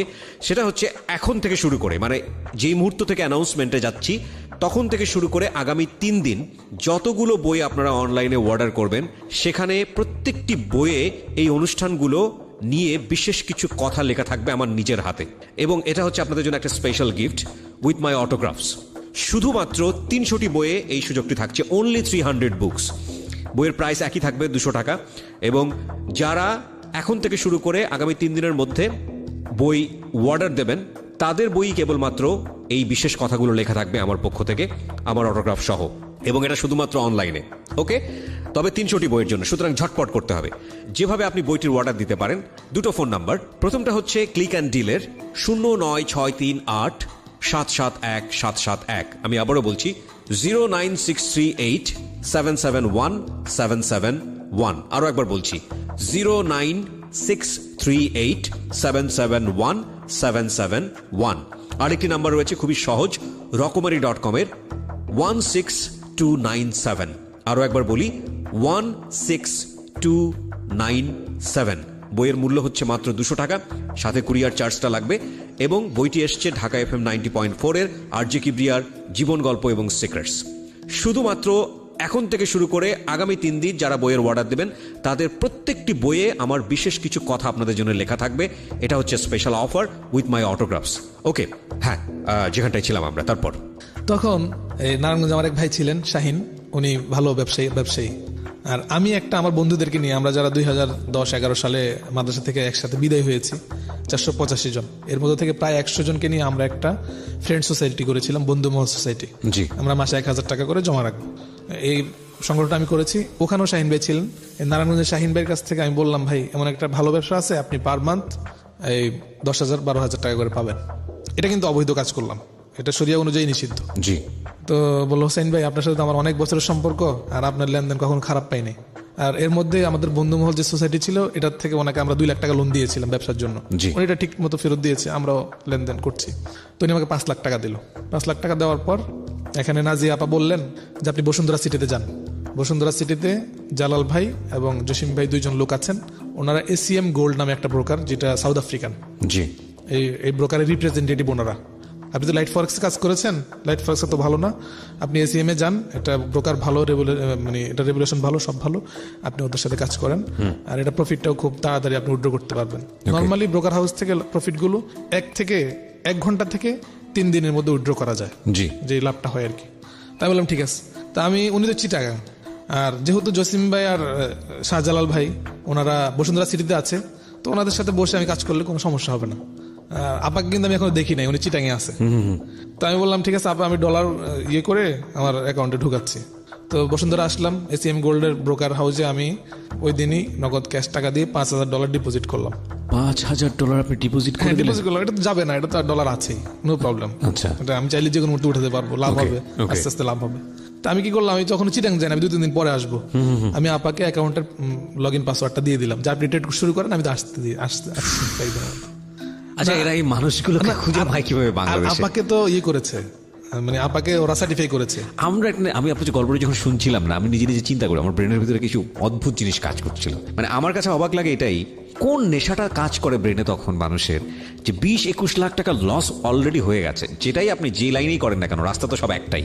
কেউ হচ্ছে MLM কোম্পানি, কেউ শেয়ার বাজার, মূলত তো আসলে এই পয়সা নিয়ে ধান্দাবাজি, সিম্পল। ওই রাস্তা না মারানোর জন্য এনাফ লস অলরেডি আপনি করে ফেলেছেন। তারপরও আপনি $5,000 আপনি কোনো একটা অ্যাকাউন্টে জমা দিয়েছেন, আমি জানি না অ্যাকাউন্টের কাহিনী কি, এবং এক ভদ্রমহিলাকে আপনি পাসওয়ার্ড দিয়ে দিয়েছেন বিশ্বাস করে। উনি ট্রেড করবে, উনি শেয়ার কেনার সঙ্গে আপনার দেখাও হয়নি, ফিজিক্যালি। হ্যাঁ, কিন্তু ছিল এখানে, শাহজালাল ছিল, আবার জসিম ছিল, ওরা যেহেতু ACM গোল্ডের এবং এই টাকাগুলো মানুষের কাছ থেকে নেওয়া টাকা। হ্যাঁ, এটা আমার বন্ধু দিয়েছে, এবং তাদেরকে বলেছেন আপনি 10% বা কত % করে সুদ। কারণ এটা নিয়ম হলো যে মানে 15-20 দিনে অ্যাকাউন্ট ডাবল করে ফেলবে, এটা উনি বলেছে। জি। তারপর 10,000 দিতে সমস্যা কি, এরকম একটা কমিটমেন্ট। ওকে। আর বসুন্ধরা এরাও আমাকে সার্টিফাই করেছে যে হ্যাঁ উনি অনেক ভালো। ওকে। দেখেন আমি টাকাটা ভরলাম, ঠিক টাইমটা ছিল দুপুরের সময়, আমি বাসায় গেলাম, বাসায় গিয়ে ঘুমাইছি, তখন পর্যন্ত আমি অ্যাকাউন্টে লগ ইন করি নাই। সন্ধ্যার পরে অ্যাকাউন্টে লগ ইন করলাম। লগ ইন করার পর আমি যেটা দেখলাম, কিবরিয়া ভাই আল্লাহর কসম, আমার অ্যাকাউন্টটা জিরো হয়ে আছে, $1 নাই। হিস্ট্রিতে গেলাম, দেখলাম যে 2-3টা ট্রেড দেওয়া হয়েছে, শেয়ার কেনা হয়েছে, সবগুলো ট্রেডে লস। 3টা ট্রেড বড় বড় বিগ লটের, মানে যেখানে আপনি 1 পয়েন্ট দিয়ে ট্রেড করার কথা, সেখানে আপনি 10 পয়েন্ট দিয়ে ট্রেড করলেন। অর্থাৎ 10 পয়েন্ট যদি ওঠে আপনার মার্কেট, আপনার অ্যাকাউন্ট ডাবল হয়ে যাবে, আর 10 পয়েন্ট যদি নামে আপনার অ্যাকাউন্টটা জিরো হয়ে যাবে। সেম ঘটনাটা ঘটেছে। আমার তো মাথা নষ্ট, আমার মাথা মানে সাথে সাথে রক্ত উঠে গেছে। আমি জসিম ভাইকে ফোন দিলাম, জালাল ভাইকে ফোন দিলাম, কী ব্যাপার ভাই আমার অ্যাকাউন্ট? আমরা তো কিছু জানি না, আমরা তো আর কাউকে পাসওয়ার্ড দিই নেই, আমরা ডিপোজিট করে দিয়েছি, ঝামেলা শেষ। রাইট। নাজি আপাকে ফোন দিলাম, কবে আমি তো এখন পর্যন্ত আপনার এটা লগ ইনই করি নাই, আপনি পাসওয়ার্ড দিয়েছেন, আমি সারাদিন বাইরে ছিলাম, আমি এখনো লগ ইন করিনি। My goodness. সে এটা বলতেছে ফোনে।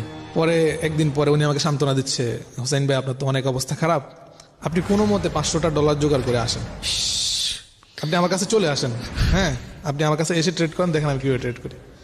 ভাই ওই সময় তো মাথা গরম, আমি তখন করছি, আমার আরেক ফ্রেন্ডের কাছ থেকে 50, ওই সময় আমি টাকা চাইলে দিত, এটা কারণ আছে। আপনার কাছে মানে আল্লাহ শুকরিয়া আদায় করার জন্য বলি, আমার তেলাওয়াত অনেক সুন্দর ছিল, আর কখনো মিথ্যা কথা বলতাম না, এই জন্য মানুষ অনেক পছন্দ করতো। $1 নিলে দিয়ে দিতাম, জোর করতে ভাই আমি টাকাটা নিয়ে, $1 নিয়েছি এটা নিয়ে নেন, আপনি আমাকে যত ইচ্ছা খাওয়ায়েন, কোনো সমস্যা নেই, কিন্তু $1 দিয়েছেন এটা নিয়ে নেন, এই ধরনের মানসিকতা ছিল। নামাজ পড়াতেন, ইমাম ছিলেন হ্যাঁ হ্যাঁ।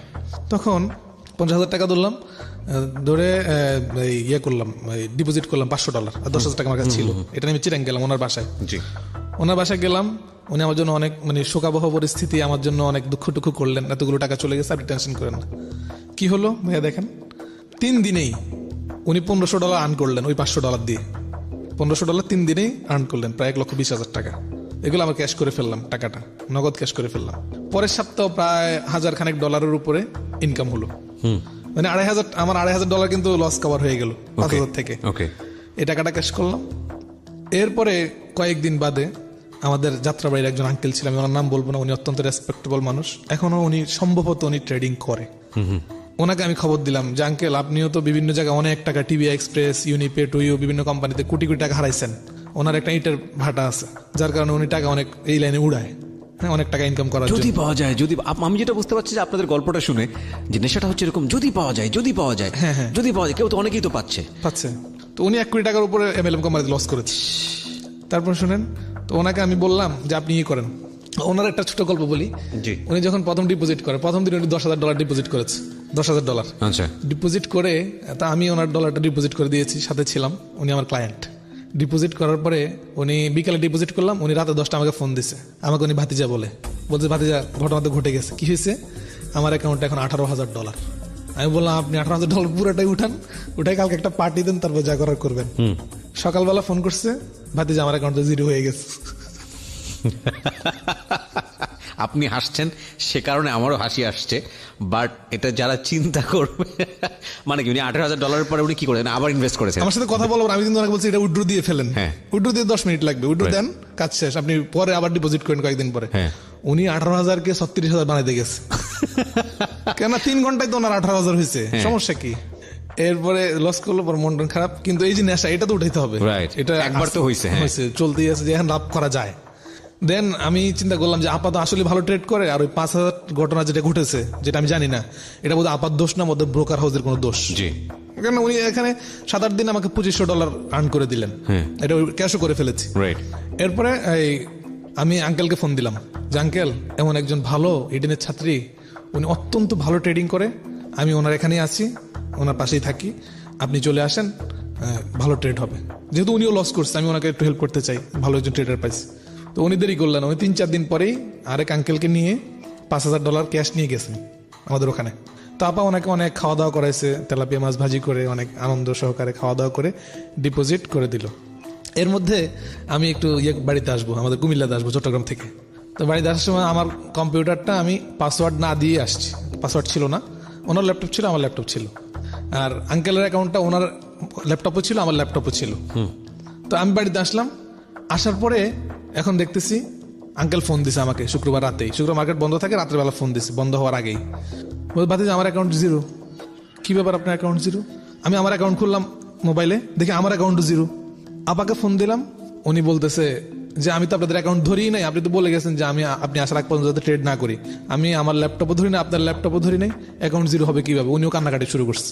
অথচ আঙ্কেল মাত্র আজকে সকালে ডিপোজিট করে গেল, ওনার অ্যাকাউন্ট জিরো হয়ে গেল, আমার যে $2,500 ছিল সেটাও জিরো হয়ে গেছে, টোটালটাই জিরো করে ফেলছে। আমি তাড়াতাড়ি আমার ভ্রমণ বাদ দিয়ে বাড়িতে চলে গেলাম চিটাং, গিয়ে ল্যাপটপ সার্চ করলাম, দেখি আসলে অ্যাকাউন্ট জিরো। উনি বলতেছে উনি করে নাই, আমি বলতেছি আমি তো বাড়িতে ল্যাপটপই নিই না, আমার অ্যাকাউন্ট বাড়িতে নেটওয়ার্ক নাই ইন্টারনেট চালানোর মতো। পরে আমি ব্রোকার হাউসের কাছে মেইল করলাম যে বিষয়টাকে একটু আমাদেরকে জানান, কোন মডেম থেকে করা হয়েছে, মডেম নাম্বার, আইপি নাম্বার সবকিছু দেন। তো ওনারা আমাকে মেইল করছে। মেইল করার পরে দেখলাম আপার ল্যাপটপের আইপি নাম্বার, অস্বীকার করতেছে। তারপরে ওনাকে ধরলাম, ধরব উনি বলতেছে এটা হ্যাকাররা করছে, আমি এটা করতে পারি, আপনি গত সপ্তাহে আমার ট্রেড দেখছেন না। তখন আমি চিটাঙ্গে বিভিন্ন জায়গায় যাদের সাথে পরিচয় ছিল মিথ্যা বলেছে, ডাহা মিথ্যা কথা হ্যাঁ, বলেছে। সবাই আইপি বলতেছে- নাম্বার তো কোনোভাবে রং হতে পারে না। হ্যাঁ, সবাই বলতেছে আপনি এই মহিলার সাথে ট্রেড করতে আসছেন, এ তো আমাদের কোটি কোটি টাকা হাতায় নিছে, এ তো আমাদের কোটি কোটি টাকা, আপনি এই মহিলার সাথে কেন আসছেন? তেলাপিয়া মাছ ভাজি খাওয়ায়। হ্যাঁ, এ কোথায় থাকে, এটা তো খোঁজ দেন, আমরা এগিয়ে পিটাবো। এরপর খুঁজলাম, এরপরে আপনি অনলাইনে খুঁজলে পাবেন ওনার নামে অনেকগুলো এরকম অভিযোগ আছে, উনি মানুষের এরকম কোটি কোটি ডলার হাতায় নিস। পরে একটা দুর্ঘটনাও ঘটছে, যেটা শুনেছি যে গত বছর ওনার একটা ছোট্ট মেয়ে ছিল, একটাই মেয়ে, জি। এই মেয়েটা মারা গেছে, হঠাৎ করে মাথায় পেইন উঠছে, মারা গেছে। জানি না এটা শাস্তি কিনা, আমি জানি না, হতে পারে শাস্তি, বলতে পারি না। তবে মানুষের কোটি কোটি টাকা উনি এভাবে নিয়ে গেছে। যাকে এটা গেল, ওনার সাথে একটা মনোমালিন্য হয়ে আমি চলে আসলাম ঢাকায়। ঢাকায় আমি চিন্তা করলাম এসব আর করবো না। আব্বার কাছে আসলাম, আব্বা মাফ চাই, মাফ করে দেন। দেখ, পুরো ঘটনা বললেন বাবাকে যে এই এটা একটু বলি না, এটা বললে তো আমার প্রতি অনেক রাগ করতো যে মহিলার কাছে কেন গেলাম, আমি আচ্ছা, একজন হাফেজ মানুষ কেন গেলাম এটা। ওকে ওকে। তো মাফ চাইলাম। বাপ ছিলেন কি বিষয়ে, মানে কি যে বললেন? আব্বা অনেক ভুল হয়েছে, এগুলো কিন্তু জানে না, বন্ধু থেকে টাকা নিয়েছি, হ্যাঁ। এতদিন চিটাং ছিলাম, আব্বা চেষ্টা করছি ভালো কিছু করার জন্য, আপনি মাফ করে দেন আর আমাকে একটা সুযোগ দেন। তো কি করবি, আমি দেখি ওই যে আমার আন্টি যার কাছ থেকে 2 লাখ টাকা নিয়েছিলাম, উনি একটা গরুর ফার্ম করেছে চাঁদপুরে, আচ্ছা। খুব ভালো। তো আন্টি আমাকে বললেন তুই এত সব কিছু বাদ দিয়ে একটা গরু কিন, মাসে প্রতিদিন অস্ট্রেলিয়ান গরু কিনলে 15 থেকে 20 লিটার দুধ দেয়, অনেক টাকা ইনকাম হবে, এগুলো কর। আমি বললাম ঠিক আছে। তা আমি একটা গরু কিনলাম 1,08,000 টাকা দিয়ে। 1,08,000 টাকা দিয়ে কি কোন জাতের গরু কিনেছেন?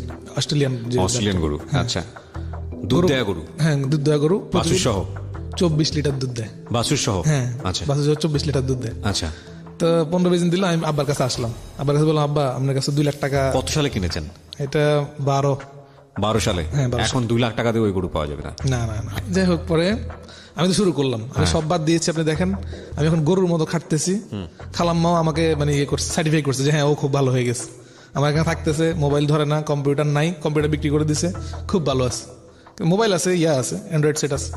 এর মধ্যে আব্বার থেকে 2 লক্ষ টাকা নিলাম গরু কেনার জন্য। 2 লক্ষ টাকা নিলাম, আব্বা দিয়েছে টাকা, যে ঠিক আছে গরুর ফার্মে যেহেতু গেছিস, আমার ওইগুলোর প্রতি আকর্ষণ আছে, যা একটা গরু কিনেছিস আর একটা গরু কিন। এই তো ঘটে গেল ঘটনা। আব্বা যখন 2 লাখ টাকা দিল, মাথার মধ্যে টনক নড়ে উঠছে।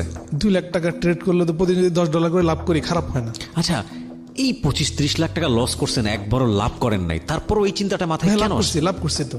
কোথায় লাভ করলেন? লাভ করলাম মানে আলটিমেট লাভ না, ওই যে দেখেন $500 দিয়ে $2500 হয়ে গেছে। ওইটুকুই জাস্ট আপনাকে মনের মধ্যে আশা যোগাচ্ছে। হ্যাঁ, অনেক আশা তো শুধু এরকম না যে করে ফেলবো, আবার মোটিভেশন আছে লিডারদের যে অমুক, হ্যাঁ নীল ফুলার অমুক তমুক, মানে বড় বড় ট্রেডার ওয়ার্ল্ডের, তারা $25 দিয়ে $50,000 করছে, $35 দিয়ে $1,00,000 করছে, তোমরা কোনো পারবা না। আর আমরাও দেখতেছি হ্যাঁ এখানে তো $50, পারফরমেন্সের কিছু নাই, সম্পূর্ণই লাকের উপরে। হ্যাঁ পারফরমেন্সের বিষয় আছে। কি রকম? এটা হলো আপনি যদি মানে টোটাল মার্কেট সাইকোলজিটা ডেভেলপ করতে পারেন, মার্কেটের বিষয়টা যদি আপনার মাথার মধ্যে থাকে এবং আপনার অ্যানালাইসিসগুলো সঠিক হয় স্বাভাবিকভাবে যখন মার্কেটে অভিজ্ঞ হয়ে যাবেন তখন ট্রেড করা যায়, কিন্তু 90% এটা পারে না। আমরা একটা বিরতি নেব এই পর্যায়ে। প্রিয় শ্রোতা, আপনারা শুনছেন secrets, Dhaka FM 90.4 with me RJ Kibria. আমাদের এখানে আছেন আজকে আলেম এবং কোরআনের হাফেজ হুসাইন, তার জীবনের সিক্রেটস নিয়ে, তার মতো করে ভুল যাতে কেউ কখনো না করি সেই জন্যই আমরা আজকের এই এপিসোডটি এখানে প্রচার করছি এবং খুব মনোযোগ দিয়ে অনেকেই শুনছেন। আজকের এই অনুষ্ঠানটি পুরোপুরি আপনি ডাউনলোড করতে পারেন এই মুহূর্তে আমাদের ইউটিউব চ্যানেল থেকে। আমাদের ইউটিউবের ঠিকানা www.youtube.com/DFM904। আমি আবারও বলছি youtube.com/DFM904। প্লিজ সাবস্ক্রাইব করতে ভুলবেন না। সাবস্ক্রাইব বাটনে ক্লিক করে ডান পাশের যে বেল সাইনটা আছে, নোটিফিকেশন সাইন আমরা ওটাকে বলি, ওটা অবশ্যই অন করে নেবেন। ফিরে আসছি ঠিক 2 মিনিট পর। Secrets. Something beyond entertainment.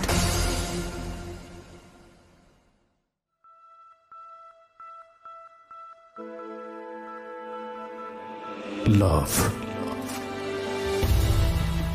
Hate. Challenge.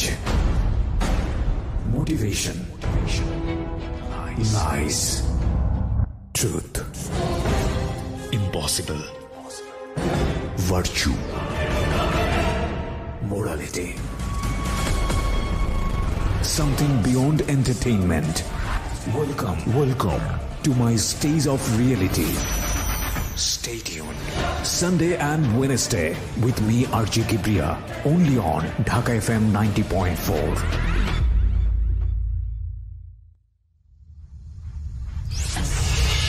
Secrets. Something beyond entertainment. Welcome back once again. আপনারা শুনছেন সিক্রেটস ঢাকা এফএম 90.4 এ। আমি আরজি কিবরিয়া রয়েছে আপনার সঙ্গে, এবং এই অনুষ্ঠানে যারা অংশগ্রহণ করতে চান তারা আমাদেরকে ফোন করবেন এই নাম্বারে 09611904 আমি আবারও বলছি 09611904 জি, যেখানটায় ছিলাম হুসাইন। তারপর আব্বার থেকে 2 লাখ টাকা নিয়ে আসলাম। 2 লাখ টাকা নিয়ে আসার পর মোবাইল আছে, মোবাইলে ট্রেড করা যায়, মোবাইলে সবকিছু করা যায়। চিন্তা করলাম এই 2 লাখ টাকা দিয়ে 4 লাখ টাকা করবো। 4 লাখ টাকা করে পরে 4টা গরু কিনবো। জি, একটু একটা চিন্তা ভিতরে আসলো, আব্বাকে জানাবো না। ব্যাস টাকাটা ঢুকাইলাম। 2-3 দিনের মধ্যেই আমার টাকা উধাও। মানে এমনভাবে ট্রেড করলাম যে সব টাকা লস। আমি আপনাকে চাইলে আমার টোটাল ইয়াগুলো দেখাতে পারবো। ফরেক্সেই? হ্যাঁ, সবকিছু, আমি সবকিছু আছে, ওকে, এভরিথিং ইন্টারনেটে আছে, সবকিছু, ওকে, অ্যাকাউন্ট নাম্বার টাম্বার সব। তারপর গেল, এখন তাহলে নতুন আর একটা চাপ তৈরি হলো, গরু কিনতে হবে। এবং আব্বা থেকে বলেছিলাম গরু কেনার জন্য, আব্বা তো ফোন করবে খালাম্মাকে যে টাকা নিয়েছে কিনা, বা আম্মা ফোন করবে। তো 15 দিন বা 20 দিন সময় নেওয়া যায় যে গরু পাচ্ছি না বা সময় লাগবে। জি, কিন্তু এই টাকা কোথায় করবো? তখন আমার আরেকটা বন্ধু ছিল কালাম ভাই, এবং ওই যে শাহিন ভাই যার কাছ থেকে 5 লক্ষ টাকা নিয়ে গিয়েছিলাম চট্টগ্রাম। জি, ওনাকে আমি কিন্তু এই কয়েকদিন 10-12 হাজার টাকা করে লাভ দিয়ে গেছি প্রতি মাসে নিজের থেকেই। আচ্ছা, তো ওনাকে বললাম আপনার লাভ আরো বেশি হবে, আপনি আরো 5 লক্ষ টাকা দেন। ওকে, এটা খুব সহজভাবে দিয়েছে, যেন আমি সহজভাবে বলছি। উনি আমাকে বললেন ঠিক আছে টাকা নেন, কারণ 6 মাস উনি আমার থেকে খুব ভালো ইয়ে পাচ্ছে, আর ঢাকা আমাদের বাড়ি আছে, কোনো সমস্যা নাই। টাকা দিল, উনি 5 লাখ দিল। আর আমার একটা ফ্রেন্ড ছিল আবুল কালাম, উনি দিল 5 লক্ষ, টোটাল 15 লাখ। এই 5 লাখ আবুল কালাম ভাই উনি 3 বারে, একবার 1 লাখ আর 2বার 2 লাখ করে দিয়েছেন। টাকাটা দিলেন, কিন্তু দুঃখজনক হলো আমি যখন প্রথমবার ইয়ে করি, এই টাকাটা আয় করি, $5,000 যখন ডিপোজিট করলাম, ডিপোজিট করার পরে প্রথম দিনেই $2700 ইনকাম হলো। 5,000 এগেইনস্ট $2700 ইনকাম করেছি। আচ্ছা, আমার অ্যাকাউন্ট সব ঠিক আছে। $2700 ইনকাম করার পরে এটা আমি ক্যাশ করব। তো আমি ওই যে আমার মিরপুরে যে লিডার ছিল ওনাকে ফোন দিলাম, বস একটু ইয়ে করা লাগবে, ক্যাশ করা লাগবে, আপনার ডলারগুলো নিয়ে নেন, আমার টাকা দেন। আচ্ছা, কারণ ব্যাংকে যদি ক্যাশ করতে যাই তখন পার ডলার পাবো 77 টাকা, কিন্তু আউট মার্কেট থেকে করলে 82-83 টাকা করে পাবো। ওকে। তো উনি বললো ভাই এখন তো ক্যাশ নাই, আপনি 3-4 দিন পরে নেন। কিন্তু আমার ইমার্জেন্সি টাকা দরকার, ওই শাহিন ভাই টাকা যাচ্ছে, ওনার লাভের টাকা, এই জন্য টাকা দেওয়া দরকার। $2700 আমি কি করলাম, ফেসবুকে বিজ্ঞাপন দিলাম। ডলার বিক্রি গ্রুপ আছে অসংখ্য, যেগুলোতে 20,000-30,000 মেম্বারও আছে, এরকম গ্রুপগুলো আছে, ভার্চুয়াল ডলার বেচা কেনা হয়। ওকে, বিজ্ঞাপন দিলাম যে ওকে পে ডলার বিক্রি হবে 2200 আর স্ক্রিল ডলার বিক্রি হবে 500, টোটাল 2700। তো বললো ঠিক আছে। একজন নক দিল যে ভাই আমি ডলারগুলো নিব, ওনার আইডি চেক করলাম, সব ঠিক আছে। তা উনি ফোন দিল, বললো ভাই আমি তো মানিকগঞ্জ আছি, আমি আমার ভাইকে পাঠাচ্ছি, আপনি ওর সাথে লেনদেন করেন। আমি বললাম ঠিক আছে, আপনি মিরপুর আসেন। আমি মিরপুর আসছি, মিরপুর অফিস করতে আসতাম। তো ওনার ভাইকে পাঠাইছি, ওনার ভাই ঢাকা ইউনিভার্সিটিতে পড়ে। তো আমি বললাম আপনার ভাই যেই জন্য পাঠাইছি সব কিছু বিস্তারিত জানেন তো ডলারের বিষয়টা? হ্যাঁ জানি। তো আমি ওনাকে ফোন দিলাম, বললাম ভাই টাকা পাঠান, আপনার ভাই আসছে, আমি ডলার দিয়ে দিচ্ছি।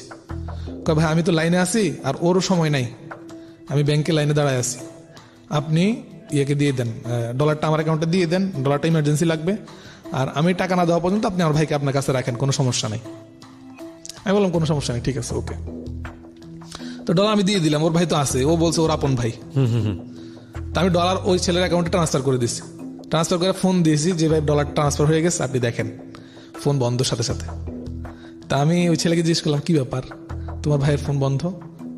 এখন তারও মুখটু কালো হয়ে গেছে, এখন সে কান্নাকাটি শুরু করছে, ভাই এ তো আমার আসল ভাই না, হ্যাঁ আমি ওনার কাছে অনলাইনে একটু ফ্রিল্যান্সিং শিখতেছি, ওনার সাথে আমি কোনোদিন দেখাও হয় নাই। তাই বললাম তুমি এতক্ষণ বললা সব কি তোমার পরিচিত, তোমার খালতো ভাই, তোমার আপন ভাই, এসে অনেক কিছু বললা, আর এখন বলতেছে তোমার মানে তোমার সাথে পরিচয় হয় নাই, এই সেই কারাঙ্গাল। তারপরে এখানকার আমাদের অফিসে লোকজন ডাকলাম, আরো কিছু ভাই ছিল ক্ষমতাবান, ওদেরকে ডাকলাম। ডাকার পরে ওরা একটু অনেক কড়াকড়ি কথা বলা হলো। এখন দেখলাম ওর যে আত্মীয় স্বজন আছে তারা আমাদের চেয়ে বেশি ক্ষমতাবান। তো ওরা যে ছেলেটাকে বান্ধা হয়েছে ওর লোকজন আরো বেশি ক্ষমতাবান। পরে আমাকে বললো কিসের তোমরা এসব ব্যবসা করো, হ্যাঁ কেন এগুলোতে জড়াইছো, সবকিছু উল্টাপাল্টা করে আমাকে 30,000 টাকা দিয়ে বুঝ দিয়ে ছেলেকে ছাড়া নিয়ে গেছে। কিছু করার ছিল না আমাদের। ওকে, মানে আপনার ডলারের পেমেন্ট কত? 30,000 টাকাই তো ছিল না? কত ছিল? $2700।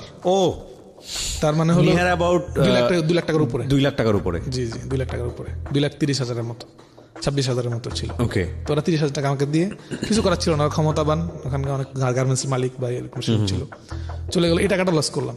এই টাকাটা লস করার পরে আমার মানসিকতা এত ভেঙে গেছে যে ওই যে আবুল কালাম ভাইয়ের টাকা যেটা আমি ডিপোজিট করেছিলাম ওটাও লস করলাম, শাহিন ভাইয়ের টাকা ওটাও লস করলাম, মানে টোটাল ফিনিশড। এখন আমার লোকজন বাড়িতে আসবে টাকার জন্য, কিন্তু আমার বন্ধুদের সাথে এদিকে 15 লক্ষ টাকা লেনদেন হয়ে গেছে, এবং আব্বার লাস্ট 2 লাখ, টোটাল সব মিলে কত? এই 17 লাখ। হ্যাঁ, 21 লাখের পরে আরো 17 লাখ। 21 লাখটা তো ধামাচাপা দিয়ে ফেলেছেন। ওটা শেষ, ওটা মাফটাপ চেয়ে আব্বা বলছে ঠিক আছে আস্তে আস্তে 21 লাখ নিজের ঘর থেকেই গেছে। হ্যাঁ, ঘর থেকে গেছে। তারপর হচ্ছে 17 লাখ। এই 17 লাখের মধ্যে হচ্ছে 2 লাখ হচ্ছে আপনার বাবার, আর বাকি 15 লাখ বন্ধুদের। হ্যাঁ, একজনের 10 লাখ, আরেকজনের 15 লাখ গেল। এটা গেল। তখন আমার এক বন্ধু ছিলেন গিয়াসুদ্দিন ভাই, সবাই কিন্তু এটা জানে না, কারণ আমি কিন্তু তখনও লাভ দেওয়া রানিং রেখেছি, 10,000 করে দিচ্ছি, যেমনি পারতেছি দিতেছি। তো গিয়াসুদ্দিন ভাইকে বললাম, উনি আমাকে 3,70,000 টাকা দিল ব্যবসার জন্য। ওকে, পজ, আমি এখান থেকে ফিরবো। ওকে, প্রিয় শ্রোতা, সারপ্রাইজের কথা বলছিলাম। সারপ্রাইজটি হচ্ছে আমার বই নিয়ে, যে বইটি অলরেডি বাজারে পাওয়া যাচ্ছে, এবং সেই বইয়ে একটা স্পেশাল অফার আমি দিতে চাই সবাইকে। সেটা হচ্ছে এখন থেকে শুরু করে, মানে যেই মুহূর্ত থেকে অ্যানাউন্সমেন্টে যাচ্ছি তখন থেকে শুরু করে আগামী 3 দিন যতগুলো বই আপনারা অনলাইনে অর্ডার করবেন, সেখানে প্রত্যেকটি বইয়ে এই অনুষ্ঠানগুলো নিয়ে বিশেষ কিছু কথা লেখা থাকবে আমার নিজের হাতে, এবং এটা হচ্ছে আপনাদের জন্য একটা স্পেশাল গিফট উইথ মাই অটোগ্রাফস। শুধুমাত্র 300টি বইয়ে এই সুযোগটি থাকছে, অনলি 300 বুকস। বইয়ের প্রাইস একই থাকবে, 200 টাকা। এবং যারা এখন থেকে শুরু করে আগামী 3 দিনের মধ্যে বই অর্ডার দেবেন, তাদের বই কেবলমাত্র এই বিশেষ কথাগুলো লেখা থাকবে আমার পক্ষ থেকে, আমার অটোগ্রাফ সহ, এবং এটা শুধুমাত্র অনলাইনে। ওকে, তবে 300টি বইয়ের জন্য, সুতরাং ঝটপট করতে হবে। যেভাবে আপনি বইটির অর্ডার দিতে পারেন, 2টো ফোন নাম্বার। প্রথমটা হচ্ছে ক্লিক অ্যান্ড ডিলের 09638771771। আমি আবারও বলছি 09638771771। আরও একবার বলছি 09638771771। আরেকটি নাম্বার রয়েছে খুবই সহজ, রকমারি.com এর 16297। আরও একবার বলি 16297। বইয়ের মূল্য হচ্ছে মাত্র 200 টাকা, সাথে কুরিয়ার চার্জটা লাগবে। এবং বইটি এসছে ঢাকা FM 90.4 এর RJ কিবরিয়ার জীবন গল্প এবং সিক্রেটস। শুধুমাত্র এখন থেকে শুরু করে আগামী 3 দিন যারা বইয়ের অর্ডার দেবেন, তাদের প্রত্যেকটি বইয়ে আমার বিশেষ কিছু কথা আপনাদের জন্য লেখা থাকবে। এটা হচ্ছে স্পেশাল অফার উইথ মাই অটোগ্রাফস। ওকে, হ্যাঁ, যেখানটায় ছিলাম আমরা, তারপর 3,70,000 টাকা দিয়েছে। এই টাকাটাও টোটাল লস। আসলে খুব সহজে বলতেছি, কিন্তু লস করাটা কত ছিল। যখন লস করতাম ভাইয়া, আমি পাগলের মতো হয়ে যেতাম, চুল ছিটতাম। আমার বয়স এখন 28, কিন্তু আমার চুলগুলো সব সাদা হয়ে গেছে, এবং আমি এখন ঠিক মতো সময় দিতে পারি না। আমার বউকে আমি সময় দিতে পারি না। আমি যখন এগুলো করতাম, আমার বউ কাছে আসলে আমি খুব রাগ করতাম, মানে সে আমার সাথে অনেক কথা বলতে চাইতো, কথা বলতাম না। ফোনে কথা বলতে চাইতো, কথা বলতাম না। মানে দুনিয়ার সব কিছুকে খারাপ মনে হইতো, শুধু মনে হইতো যে ফরেক্সে আমার লাইফ, ফরেক্স আমার রক্ত, ব্লাড, সব কিছু। অন্য কিছু আর এখানে ভালো লাগে না। মনে হয় যে ওরা আসলে আমার ট্রেডিংটা খারাপ হবে, এরকম ডিস্টার্ব করতেছে। হ্যাঁ, ডিস্টার্ব করতেছে, মারাত্মক ডিস্টার্ব করতেছে। আবার এমনি আমি যখন মার্কেট থেকে বের হচ্ছি, তখন খুব ভালো, আমাকে সব অনার করতেছে, অ্যাজ এ ইমাম খুব সম্মান করতেছে। তখন আমার আর বাঁচার কোনো জায়গা না। আমি কি করব? ফেসবুকে একটা ভাই ছিলেন বগুড়ার, মনোহর ভাই, অত্যন্ত ভালো মানুষ, আপনাদের বাড়ির মানুষ, খুবই ভালো মানুষ, বেচারা অত্যন্ত ভালো মানুষ। আমাকে উনি ইনভাইট করলেন যে মিজান, আপনি যেহেতু বিপদে আছেন, হুসাইন ভাই আপনি যেহেতু বিপদে আছেন, আপনি বগুড়া চলে আসেন, আমার মাদ্রাসায় চাকরি করবেন, আর আস্তে আস্তে আপনার ডেভেলপ হবে। আমি বগুড়া গেলাম। এদিকে বাড়িতে আমাকে খোঁজাখুঁজি শুরু।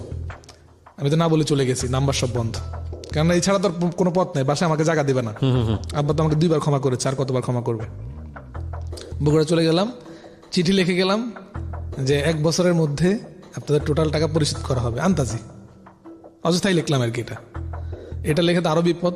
1 মাস পরে বন্ধুরা আসা শুরু করলো টাকার জন্য, বাসায় বিপদ, খুব ঝামেলা। তো বাসাওয়ালা বলতেছে আমাদের সাথে তো কোনো ইয়া নাই, এটা কোনো আমরা জানিও না। কেউ বলতে আপনার ছেলে নিছে, কিন্তু আমার বন্ধুরা আমাকে এত ট্রাস্ট করতো, এটার কোনো কাগজপত্রও নাই, কোনো কাগজপত্র করে নাই। শুধু একজন একটা দলিল করছিল 10 লাখেরটা, বাকিটা কোনো দলিল করে নাই, শুধু ব্যাংক স্লিপ ছিল। বগুড়া গেলাম, আস্তে আস্তে শুরু করলাম।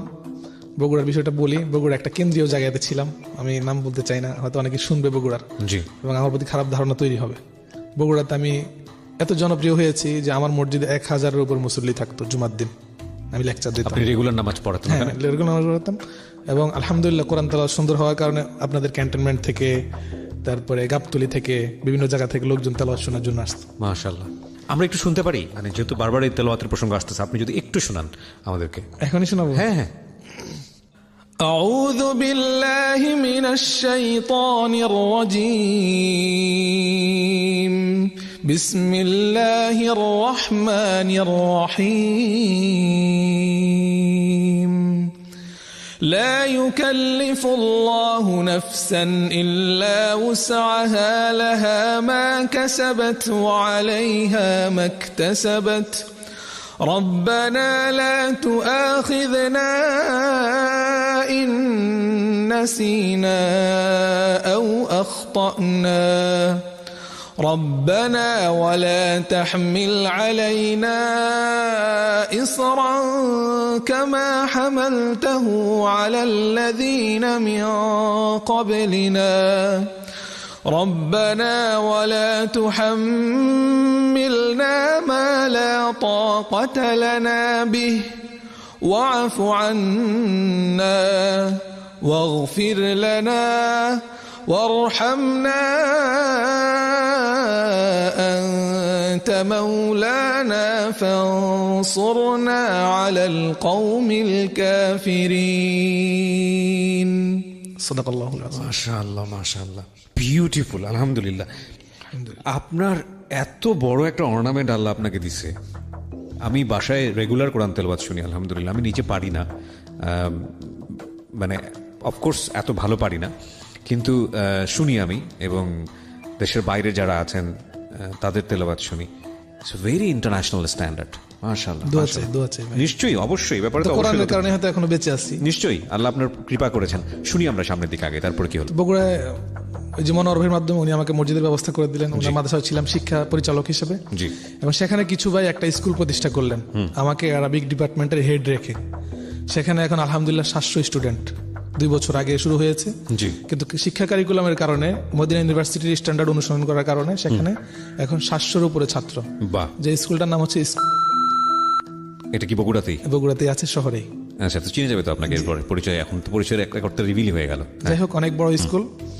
তো সেখানে প্রধান শিক্ষক হিসেবে থাকলাম এবং আলহামদুলিল্লাহ একটা সময় গিয়ে ভাইয়া, যেখানে আমি 10,000 টাকা ইনকাম করার কথা, সেখানে 30 থেকে 35,000 টাকা পার মান্থ ইনকাম করা শুরু হলো ওকে আমার দ্বারা। তো আমি কিছুদিন ফরেক্স থেকে দূরে, এখানে লস করে গিয়েছি। এরপরে হঠাৎ করে আমার যে বড় ভাই ছিলেন, জি, ওখানকার অভিভাবক, উনি আমাকে বললেন যে আমি তো ঢাকা চলে যাচ্ছি, উনি ঢাকা অনেক বড় একটা জায়গায় অফার পেয়েছে, জি, তো আপনি কি ঢাকা আসবেন? তো আমি বললাম ঠিক আছে, রমজানে যদি তারাবি হয় তাহলে আসবো। তো রমজান আমার জন্য তারাবি ঠিক করলেন, আসলাম। রমজান তারাবি উপলক্ষে ওনারা আমাকে 80,000 টাকা গিফট দিয়েছে রমজান শেষে, জি, সম্মান করলো।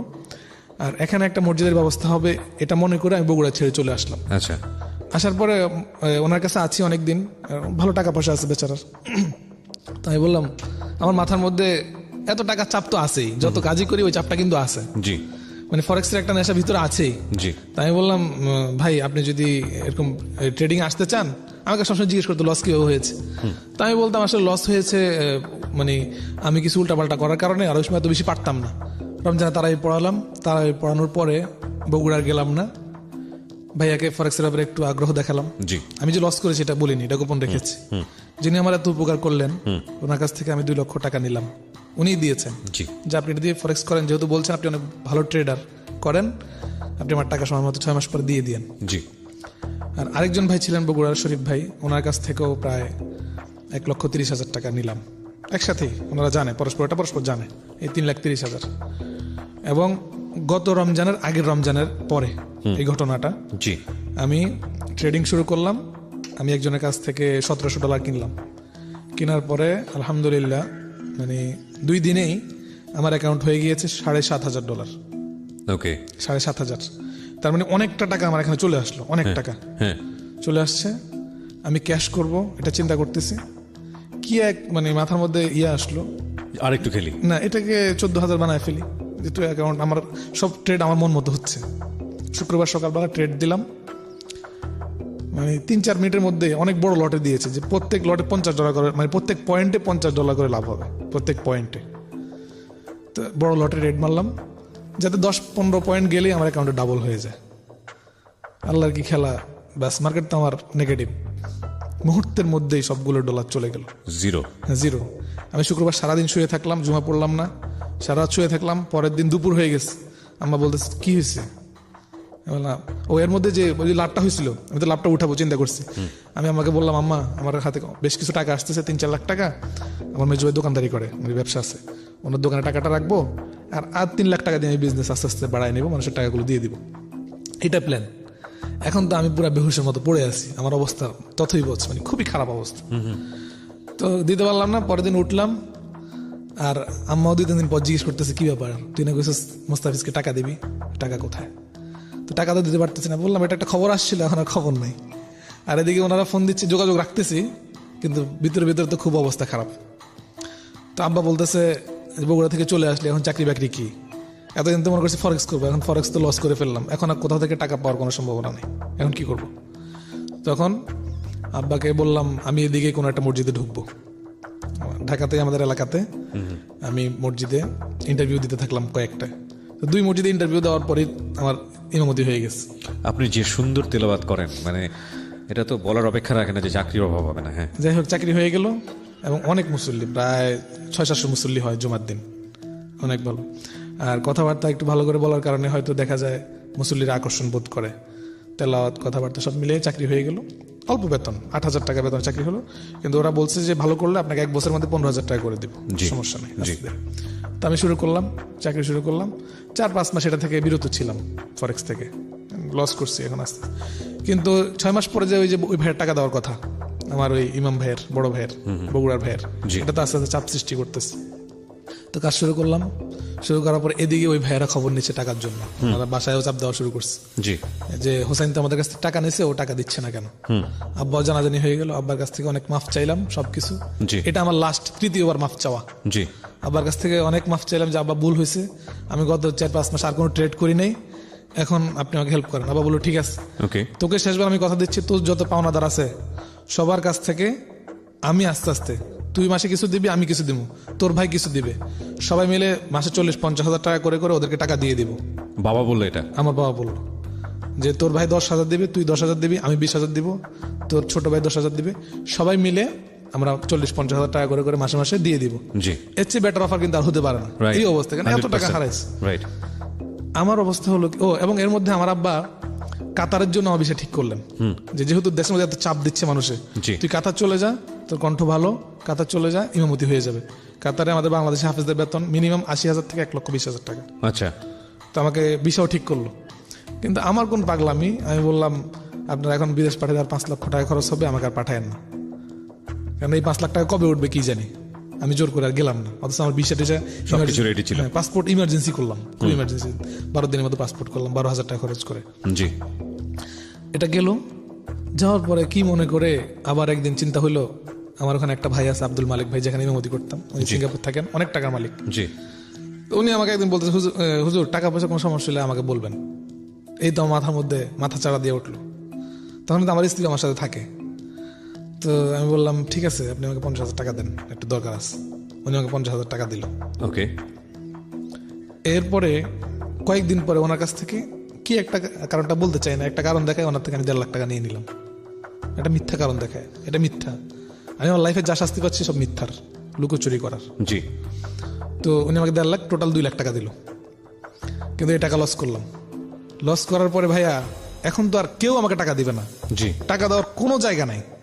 আমি কি করলাম, আমার বন্ধু বান্ধব মুসল্লি যারা ছিল 2,000, 5,000, 3,000, এমনকি 1,000 টাকা ঢুকে আমি ট্রেড শুরু করলাম। $10 দিয়ে ট্রেড করতেছি, $5 দিয়ে ট্রেড করতেছি। শেষ পর্যন্ত টাকা না পায়া ছোট মোবাইল ছিল, ওই মোবাইল বিক্রি করে ট্রেড শুরু করছি। কিতাবপত্র ছিল, ওইগুলো বিক্রি করে ট্রেড শুরু করছি। কিতাবপত্র বিক্রি করে? হ্যাঁ, কিছু কিতাব বিক্রি করে দিয়েছি, ভালো দামি দামি কিতাব ছিল। আমি আমার লাস্ট ইয়ারে আমি 1 লক্ষ টাকার কিতাব কিনেছিলাম। পড়ালেখা আলহামদুলিল্লাহ ভালো ছিলাম। এই সব মিলে মানে এরকম একটা নেশার চাপ আপনাকে বুঝাতে পারবো না, কিন্তু বাইরে আমি ভালো, মুসল্লিদের সাথে খুব ভালো আচরণ, হাসি মজাক, কথাবার্তা, বয়ান, আলোচনা, শুক্রবার খুব ভালো বয়ান করছি, সব কিছু ঠিক আছে। কিন্তু আমার ভিতরে আমার ঝড় বয়ে যাচ্ছে, কাউকে কিছু বলতেও পারছি না।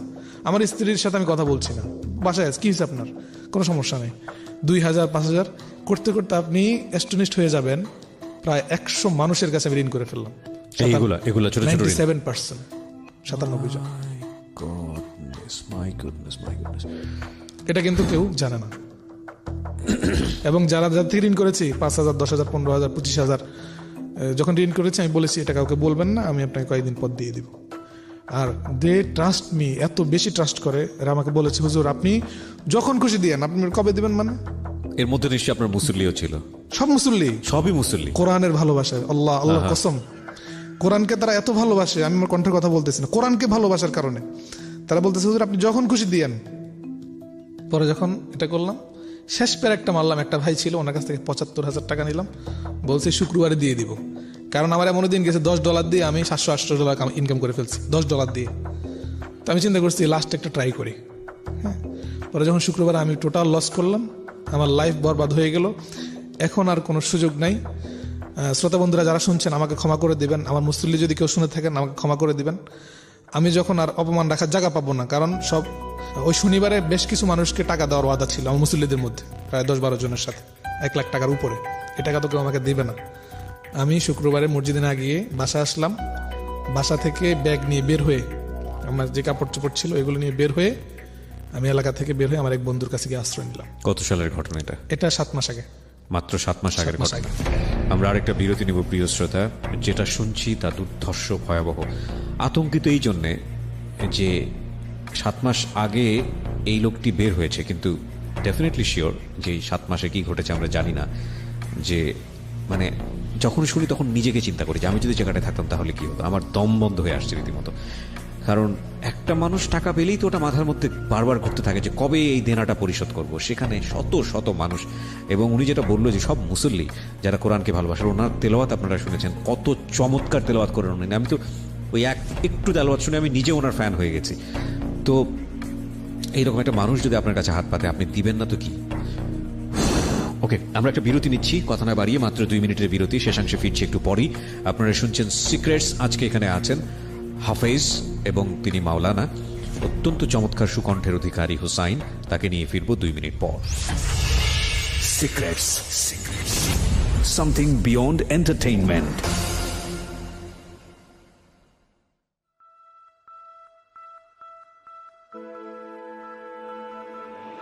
Love. Hate. Challenge. Motivation. Lies. Truth. Impossible. Virtue. Morality. Something beyond entertainment. Welcome to my stage of reality. Stay tuned. Sunday and Wednesday with me RJ Kibriya, only on Dhaka FM 90.4.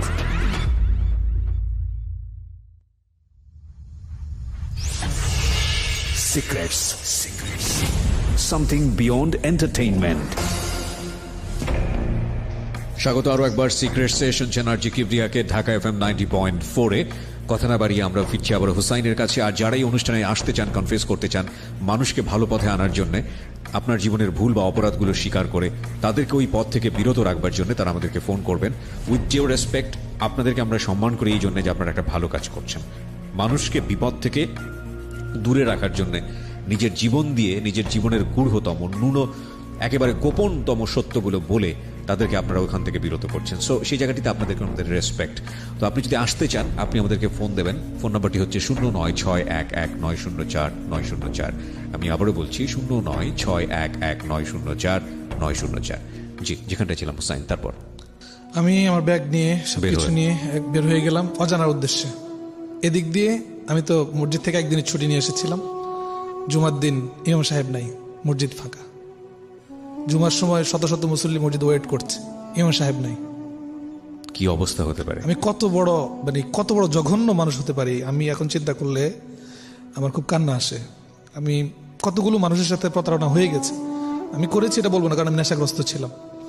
আর আমার সবচেয়ে বড় দুঃখ আমার বাবা আমার কাছে, যে আসলে আপনিও বুঝতে পারছেন কিনা জানি না, মানে তারা এখনো বিশ্বাস করে না যে এটা আসলেই নেশা। এটা যে কোন পর্যায়ের নেশা। আমি আমার বাবাকে বলেছিলাম, আব্বা যখন 15 লাখ টাকা ঋণ ছিল, আপনি এই টাকাগুলো যেভাবেই হোক আমার আবার দেওয়ার ক্ষমতা ছিল, জায়গা জমিন ছিল, এগুলো একসাথে দিয়ে দেন, আমি চাপ নিতে পারবো না। আমি যদি একবার ফ্রি হয়ে যাই আমি আর কোনোদিন কারো কাছ থেকে ঋণ নেওয়ার কোনো সুযোগ নিবও না। কিন্তু আব্বা বললেন 40-50 হাজার টাকা করে দাও। কিন্তু এটা আমার উপর আরো বেশি চাপ সৃষ্টি করেছে, কবে দিব। ওরা ফোন দেয়, পাওনাদাররা ফোন দেয়, এটা আমার মধ্যে আরো বেশি চাপ সৃষ্টি করেছে। যার কারণে আমি ক্ষুদ্র ক্ষুদ্র ঋণ নিয়ে যেখানে ইনকাম করার মনে করছি ইনকাম হবে, সেখানেই আমি টাকা লাগাইছি। বের হলাম, এক বন্ধুর কাছে গিয়ে সব দুঃখের কথা বললাম। বন্ধুরা তো ভাইদের চেয়ে বেশি আপন হয়, ওরা আমাকে অনেক বেশি সুযোগ দিল, একটা বন্ধু ওর কাছে থাকতে দিল এবং একটা চাকরির ব্যবস্থা করে দিল। আমি আমার অ্যান্ড্রয়েড সেট বিক্রি করে দিলাম, টোটাল কানেকশন, যত নাম্বার ছিল, ফরেক্সের যত লিঙ্ক ছিল, ইভেন আপনাকে যে অ্যাকাউন্টগুলো আজকে দেখালাম, এই অ্যাকাউন্টগুলো আমি বিক্রি করে দিয়েছি। এখন যার কাছে বিক্রি করেছিলাম ওর কাছ থেকে আজকে পাসওয়ার্ড নিয়ে যে আমি দেখাবো, এই জন্য দিয়েছে আমাকে, একটা পাসওয়ার্ডটা দিয়েছে। আমার অ্যাকাউন্টগুলো বিক্রি করে দিয়েছি, আমার অ্যান্ড্রয়েড সেট যেটা ছিল ওটা বিক্রি করে দিয়েছি। টোটাল বিষয় থেকে ডিস্টেন্স নিয়ে এক জায়গায় গেলাম, এখানে একটা চাকরি হলো, একটা মাদ্রাসায় পাশাপাশি নামাজ পড়ানো। ঘটনাচক্রে তারা আমার এই ঘটনাটা জেনে ফেলেছে, কারণ এটা ফেসবুকে বিজ্ঞাপন দিয়েছিল ওরা। ওখানকার কিছু মুসল্লি ফেসবুকে আমার ছবি সহ বিজ্ঞাপন দিয়েছিল। জানাজানির কারণে আমার ওখান থেকেও চলে আসতে হয়। পরিশেষে গত 2 মাসের বেশি আমি একদমই বেকার। আমার নিজস্ব কিছু মানুষের কাছে এখন আশ্রয় আছি এবং তারা আমাকে একটা ছোট্ট প্রতিষ্ঠান, যেখানে কেউ জানে না, এমন একটা গোপন জায়গা, যেহেতু ওরা আমার সম্পূর্ণ বিষয়টা জানে। আমি আজকে কিবরিয়া ভাইয়ের কাছে যেগুলো বললাম, এগুলোর অধিকাংশই আমার বাবা মাও জানে না। আমি আমার দোষগুলো কখনো বলতে চাইতাম না, আমার স্ত্রীও জানে না, সেও হয়তো জানবে এখন। এই সব কিছুই গোপন ছিল, আর এই গোপনীয়তার কারণেই আমি আজকে এত বড় দুর্দশাগ্রস্ত হয়েছি। যদি আমি এগুলো প্রকাশ করতাম শুরু থেকে, তারা আমাকে খারাপ কাজ করতে দিতেন না, কিন্তু আমি গোপন করেছি, একটাকে লুকা দিয়ে আরেকটা করেছি। আজকে আমি এতিম অসহায় অবস্থায় আছি, আমার বাবা মা আমার থেকে দূরে। লাস্ট যেটা সবচেয়ে বড় দুর্ভাগ্য আমার জন্য, সেটা হচ্ছে আমি যখন বাসা থেকে বের হয়ে আসলাম, আগে তো 5-7 জন বন্ধু ছিল, এখন শত শত ডজন ডজন মানুষের চাপ বাসায়। মানুষ আসছে, বাবাকে গালিগালাজ করছে, মাকে গালিগালাজ করছে। যখন এগুলো শুনলাম মন চেয়েছে যে যদি ইসলামে আত্মহত্যা করা জায়েজ থাকতো আমি আত্মহত্যা করতাম। তারা বাসায় আসছে। পরিশেষে আব্বা এই চাপ থেকে বাঁচার জন্য কমপক্ষে থানায় ডায়েরি করেছে। তারাও আমার নাম মামলা করেছে, অনেকগুলো মামলা করেছে, এবং সেই মামলা হয়তো আমাকে পুলিশ খুঁজে, আমি জানি না। আমি এখন আমার এক বন্ধুর, সে আমাকে অনেক ভালোবাসে, তার ইয়েতে আছি, উনি আমাকে মাদ্রাসায় রেখেছেন, খাওয়া পড়াটা পাচ্ছি, আর টুকটাক পকেট খরচ যেটা সেটা পাচ্ছি। ওকে, পজ, আমি এখান থেকে ফিরবো। ওকে প্রিয় শ্রোতা, সারপ্রাইজের কথা বলছিলাম। সারপ্রাইজটি হচ্ছে আমার বই নিয়ে, যে বইটি অলরেডি বাজারে পাওয়া যাচ্ছে, এবং সেই বইয়ে একটা স্পেশাল অফার আমি দিতে চাই সবাইকে। সেটা হচ্ছে এখন থেকে শুরু করে, মানে যেই মুহূর্ত থেকে অ্যানাউন্সমেন্টে যাচ্ছি তখন থেকে শুরু করে আগামী 3 দিন যতগুলো বই আপনারা অনলাইনে অর্ডার করবেন, সেখানে প্রত্যেকটি বইয়ে এই অনুষ্ঠানগুলো নিয়ে বিশেষ কিছু কথা লেখা থাকবে আমার নিজের হাতে, এবং এটা হচ্ছে আপনাদের জন্য একটা স্পেশাল গিফট উইথ মাই অটোগ্রাফস। শুধুমাত্র 300টি বইয়ে এই সুযোগটি থাকছে, অনলি 300 বুকস। বইয়ের প্রাইস একই থাকবে, 200 টাকা। এবং যারা এখন থেকে শুরু করে আগামী 3 দিনের মধ্যে বই অর্ডার দেবেন, তাদের বই কেবলমাত্র এই বিশেষ কথাগুলো লেখা থাকবে আমার পক্ষ থেকে, আমার অটোগ্রাফ সহ, এবং এটা শুধুমাত্র অনলাইনে। ওকে, তবে 300টি বইয়ের জন্য, সুতরাং ঝটপট করতে হবে। যেভাবে আপনি বইটির অর্ডার দিতে পারেন, 2টো ফোন নাম্বার। প্রথমটা হচ্ছে ক্লিক অ্যান্ড ডিলের 09638771771। আমি আবারও বলছি 09638771771। আরও একবার বলছি 09638771771। আরেকটি নাম্বার রয়েছে খুবই সহজ, রকমারি.com-এর 16297। আরও একবার বলি 16297। বইয়ের মূল্য হচ্ছে মাত্র 200 টাকা, সাথে কুরিয়ার চার্জটা লাগবে। এবং বইটি এসছে ঢাকা FM 90.4-এর RJ কিবরিয়ার জীবন গল্প এবং সিক্রেটস। শুধুমাত্র এখন থেকে শুরু করে আগামী 3 দিন যারা বইয়ের অর্ডার দেবেন, তাদের প্রত্যেকটি বইয়ে আমার বিশেষ কিছু কথা আপনাদের জন্য লেখা থাকবে। এটা হচ্ছে স্পেশাল অফার উইথ মাই অটোগ্রাফস। ওকে, হ্যাঁ, যেখানটায় ছিলাম আমরা, তারপর। আর অনেকে হয়তো ভাববে যে উনি আবার এই কাজটা করবে। আমি তাদেরকে বলতে চাই যে আলহামদুলিল্লাহ আমার অ্যাকাউন্টগুলো বিক্রি করে দিয়েছে। একটা অ্যাকাউন্ট খোলা ফরেক্সে খুব সহজও না, ব্যাংকে স্টেটমেন্ট দিতে হয়, আইডি কার্ড দিতে হয়, এগুলো সব করতে হয়। আমি এগুলো সব ব্লক করে দিয়েছি, এবং সবচেয়ে বড় কাজ যেটা করেছি, গত 8 বছরের ফরেক্স লাইফে আমি এত লম্বা সময় কখনো ফরেক্স থেকে দূরে ছিলাম না, সর্বোচ্চ 2 থেকে 3 মাস দূরে ছিলাম। আলহামদুলিল্লাহ 7 মাস হয়ে গেছে, এটা এর কাছে শুক্রিয়া। এবং ফরেক্সের প্রতি আমার এখন প্রচণ্ড ঘৃণা, প্রচণ্ড ঘৃণা। আর এই জন্যই আমি ঢাকা এফএমে এসেছি, যে ভাইয়েরা এখনো আশায় আশায় ফরেক্স করছেন। আমি জানি আমার ফ্রেন্ড লিস্টে হাজার হাজার ফরেক্স ট্রেডার ছিল, এবং ফেসবুকে অসংখ্য গ্রুপ আছে যেগুলোতে 15,000 20,000 ট্রেডার আছে। তার মানে বাংলাদেশে লক্ষ লক্ষ। ভাই বিশ্বাস করুন, বাংলাদেশ থেকে per day crore crore dollar চলে যাচ্ছে, crore crore dollar. You can't believe, এত ডলার। এগুলো সব বিদেশি ব্রোকারের কাছে চলে যাচ্ছে, বিশেষ করে সাইপ্রাসে যাচ্ছে বেশিরভাগ ব্রোকারগুলো। সাইপ্রাসে যাচ্ছে, কারণ সাইপ্রাসে এই মানি লন্ডারিং আইনটা অনেক নর্মাল, ওকে, অনেক নর্মাল। যার কারণে ওখানে ব্রোকাররা গিয়ে ওরা ব্রোকার হাউস খোলে। ইভেন বাংলাদেশি অনেক ছেলেরাও ব্রোকার হাউস খুলে মানুষের টাকাগুলো হাতায় নিচ্ছে, কারণ ওরা জানে যে 90% মানুষ লস করবে। তো $1 কোটি ডিপোজিট হলে ওদের 80 কোটি টাকা তো কমপক্ষে থাকবে। এই জন্য বাংলাদেশি অনেক ব্রেন, যারা নিজেদের ব্রেনকে খারাপ পথে ব্যয় করছে, তারাও এটা করছে। ব্রোকার হাউসের নাম দিয়ে, ইন্টারন্যাশনাল নাম দিয়ে মানুষের কাছ থেকে টাকাগুলো হাতিয়ে নিচ্ছে। ঠিক সেম বেটিং যারা করে, এই ডলারটা একই, শুধু সেক্টর ভিন্ন। কেউ ফরেক্সে করে আর কেউ বেটিংয়ে করে, একই সিস্টেম। ডলার কি যে আমার 2টা মাস্টার কার্ড আছে, আপনাকে আমি দেখাচ্ছি। শিওর। হ্যাঁ, 2টা মাস্টার কার্ড আছে, আমি এগুলো দিয়ে চাইলে ডলার তুলতে পারতাম। ওরা ডলার বাই সেল করা কোনো ব্যাপার না, কিন্তু ক্ষতিগ্রস্ত মানুষ হচ্ছে। আর 90% মানুষ এখানে লস করছে, কোটি কোটি ডলার চলে যাচ্ছে পার ডে। আমি আমাদের মাননীয় সরকারের কাছে আহ্বান করবো যে, কার্ড তো অনেকগুলো, জি ব্যাংক কার্ডগুলো আছে, আমি অনেকগুলো এতগুলো কার্ড, জি এই 2টা মাস্টার কার্ড, জি দেখতে পাচ্ছি, জি এই 2টা মাস্টার কার্ড, এগুলো হচ্ছে ব্যাংক কার্ড। ইন্টারন্যাশনাল এক্সচেঞ্জের জন্য 2টো মাস্টার কার্ড আমি ইউজ জি করি। জি এটা ওয়ার্ল্ডের যে কোনো জায়গা থেকে আমি ব্যবহার করতে পারবো। তবে এগুলো এই বছর এক্সপায়ার ডেট পার হয়ে গেছে, আমি আর রিনিউ করি নাই, কারণ আমি ওই লাইন থেকে বের হয়ে আসছি, আমার আর এটা প্রয়োজন নাই। এবং যারা আমার কাছ থেকে ওল্ড ট্রেডার হিসাবে আমার কাছে আসে, আমি তাদেরকে হাত জোড়ে পায়ে জোরে ধরি না করে যে ভাই এটার মধ্যে আইসো না। কারণ ওই সব গ্রুপে ঢুকলে দেখা যায় মানে ফরেক্সের যে ছেলেরা কত হতাশার মধ্যে আছে, তারপরেও তারা ডলার ধার করে ঋণ করে টাকা ওখানে ভরতেছে। এটা একটা নেশা, যারা বুঝে না তাদের। এই চেনটার মধ্যে যদি মানুষ প্রবেশ করে এখান থেকে বের হয়ে আসতে পারে না, 2টো কারণে। একটা যেটা হচ্ছে নেশা, আপনি যেটা বললেন, অফকোর্স মারাত্মক রকমের নেশা, যদি লাভ হয় এটা একটা নেশা। আরেকটা নেশা হচ্ছে যে পিছনের যে ঋণটা, এই ঋণটা শোধ করার জন্য এই রাস্তা ছাড়া অন্য কোনো রাস্তা থাকে না। নেশাটা ওখান থেকেই আসে, আচ্ছা, টাকার চাপটাই নেশা এখানে, যে এই চাপটাই তাকে আবার এখানে ঢোকার জন্য বাধ্য করে। শর্টকাটে এখানে ইনকাম করা যায়, আবার লসও এখানে সব করতেছে। আর এই ক্ষেত্রে আমি ভাইয়াকে, যদি ভবিষ্যতে কেউ আসে, হয়তো এই ব্যাপারে আসতে পারে, এই ফরেক্সের পরেই যেটা এখন বেশি চলছে আমাদের দেশে, ক্রিপ্টো কারেন্সি বিজনেস। এটা আমি সতর্ক করতে চাই আমাদের জাতিকে। এটাও নিষিদ্ধ বাংলাদেশ সরকার আইন অনুযায়ী। সেটা হলো, আপনারা দেখবেন বিটিসি ফান্ড, অর্থাৎ বিভিন্ন কয়েনের বিজনেস, ডগি কয়েন আছে, পরে আরও বিভিন্ন কয়েন আছে, ওয়ান কয়েন আছে, এগুলোর বিজনেস এখন রমরমা চলছে। এগুলো সরকার অনেক জায়গায় অভিযান চালিয়েছে ধরার জন্য। অনেকে ফরেক্স বাদ দিয়ে এখন এগুলো করছে, কয়েনের বিজনেস, ওয়ান কয়েন, বিটকয়েন আছে, হ্যাঁ, এগুলো দিয়ে কোটি কোটি ডলার কামিয়ে নিচ্ছে অনেকেই।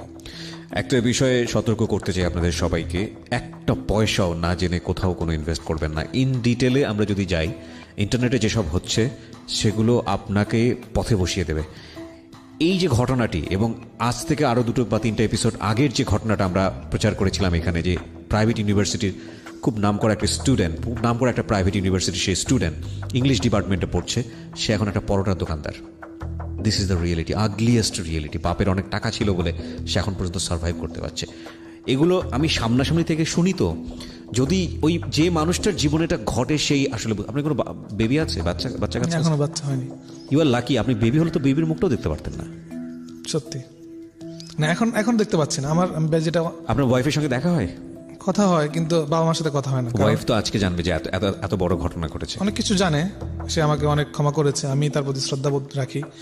সে আলহামদুলিল্লাহ ফিজিক্সে অনার্স মাস্টার্স করছে, খুবই শিক্ষিত এবং অত্যন্ত ভালো একজন মেয়ে। এবং এই যিনি ভদ্রলোক হুসাইন সাহেব আমার সামনে বসে আছেন, ওনার ফ্যামিলি কিন্তু অত্যন্ত মডারেট একটা ফ্যামিলি। আমি সামহাও আপনাদেরকে শুধু একটা কথাই বলতে চাই, আমাদের এই সিক্রেটসগুলো যেগুলো আমরা রিভিল করছি, সমাজকে একটা সুন্দর পথ দেখানোর জন্য। একজন মানুষও যদি সচেতন হন যে না, আমি এই পথে যাব না, এটা সিক্রেটস টিমের জন্য এটা একটা আশীর্বাদ হবে।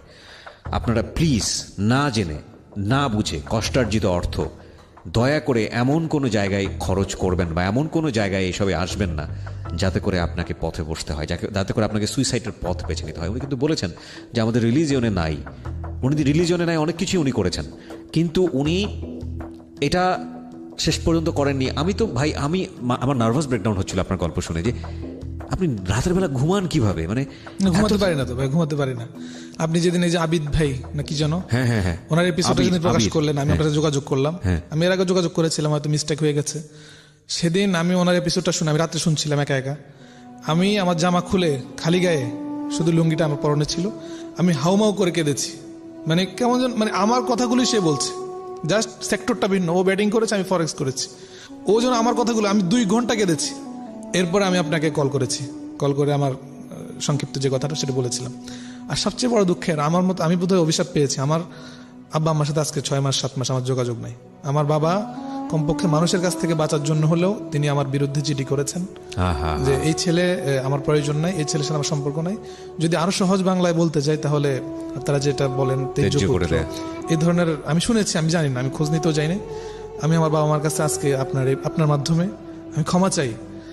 আব্বা আম্মা, দুনিয়াতে আপনাদেরকে আমি অনেক কষ্ট দিয়েছি, কিন্তু পরকালে যাতে আমি কমপক্ষে মাপ পেয়ে যাই, কারণ আমাদের ধর্মে আছে যে পরকালে বাবা মার ইয়ে ছাড়া কেউ জান্নাতে যেতে পারবে না। আমি ক্ষমা চাই, আমি পরিবর্তন হওয়ার চেষ্টা করছি, আমি সব কিছু ছেড়ে দিয়েছি, আমাকে মাফ করবেন, এছাড়া আমার কিছু বলার নেই। আল্লাহ আপনাকে সহজ পথে নিয়ে আসুক, সুন্দর পথে নিয়ে আসুক। আমার চোখ ভিজে গেছে। ইনফ্যাক্ট আমি মানে মানতে পারছি না যে ওনার মতো একজন আলেম, মানে এত সুন্দর করে কোরআন তেলাওয়াত করেন, মাশাআল্লাহ, যে ওনার মতো মানুষও এই জায়গাটায় উনি যেতে পারে, এই পরিমাণ ভিকটিম হতে পারে। প্রিয় শ্রোতা, আমরা যে আলোটা দেখি সে আলোর নিচেই অন্ধকার থাকে। আমরা কাউকে পার্সোনালি হেট করতে চাই না, কাউকে চাই না। আমরা শুধু এই অনুষ্ঠানটা করছি এই কারণে যাতে করে আপনি সুন্দর পথে থাকেন, আপনি ক্ষতিগ্রস্ত না হন।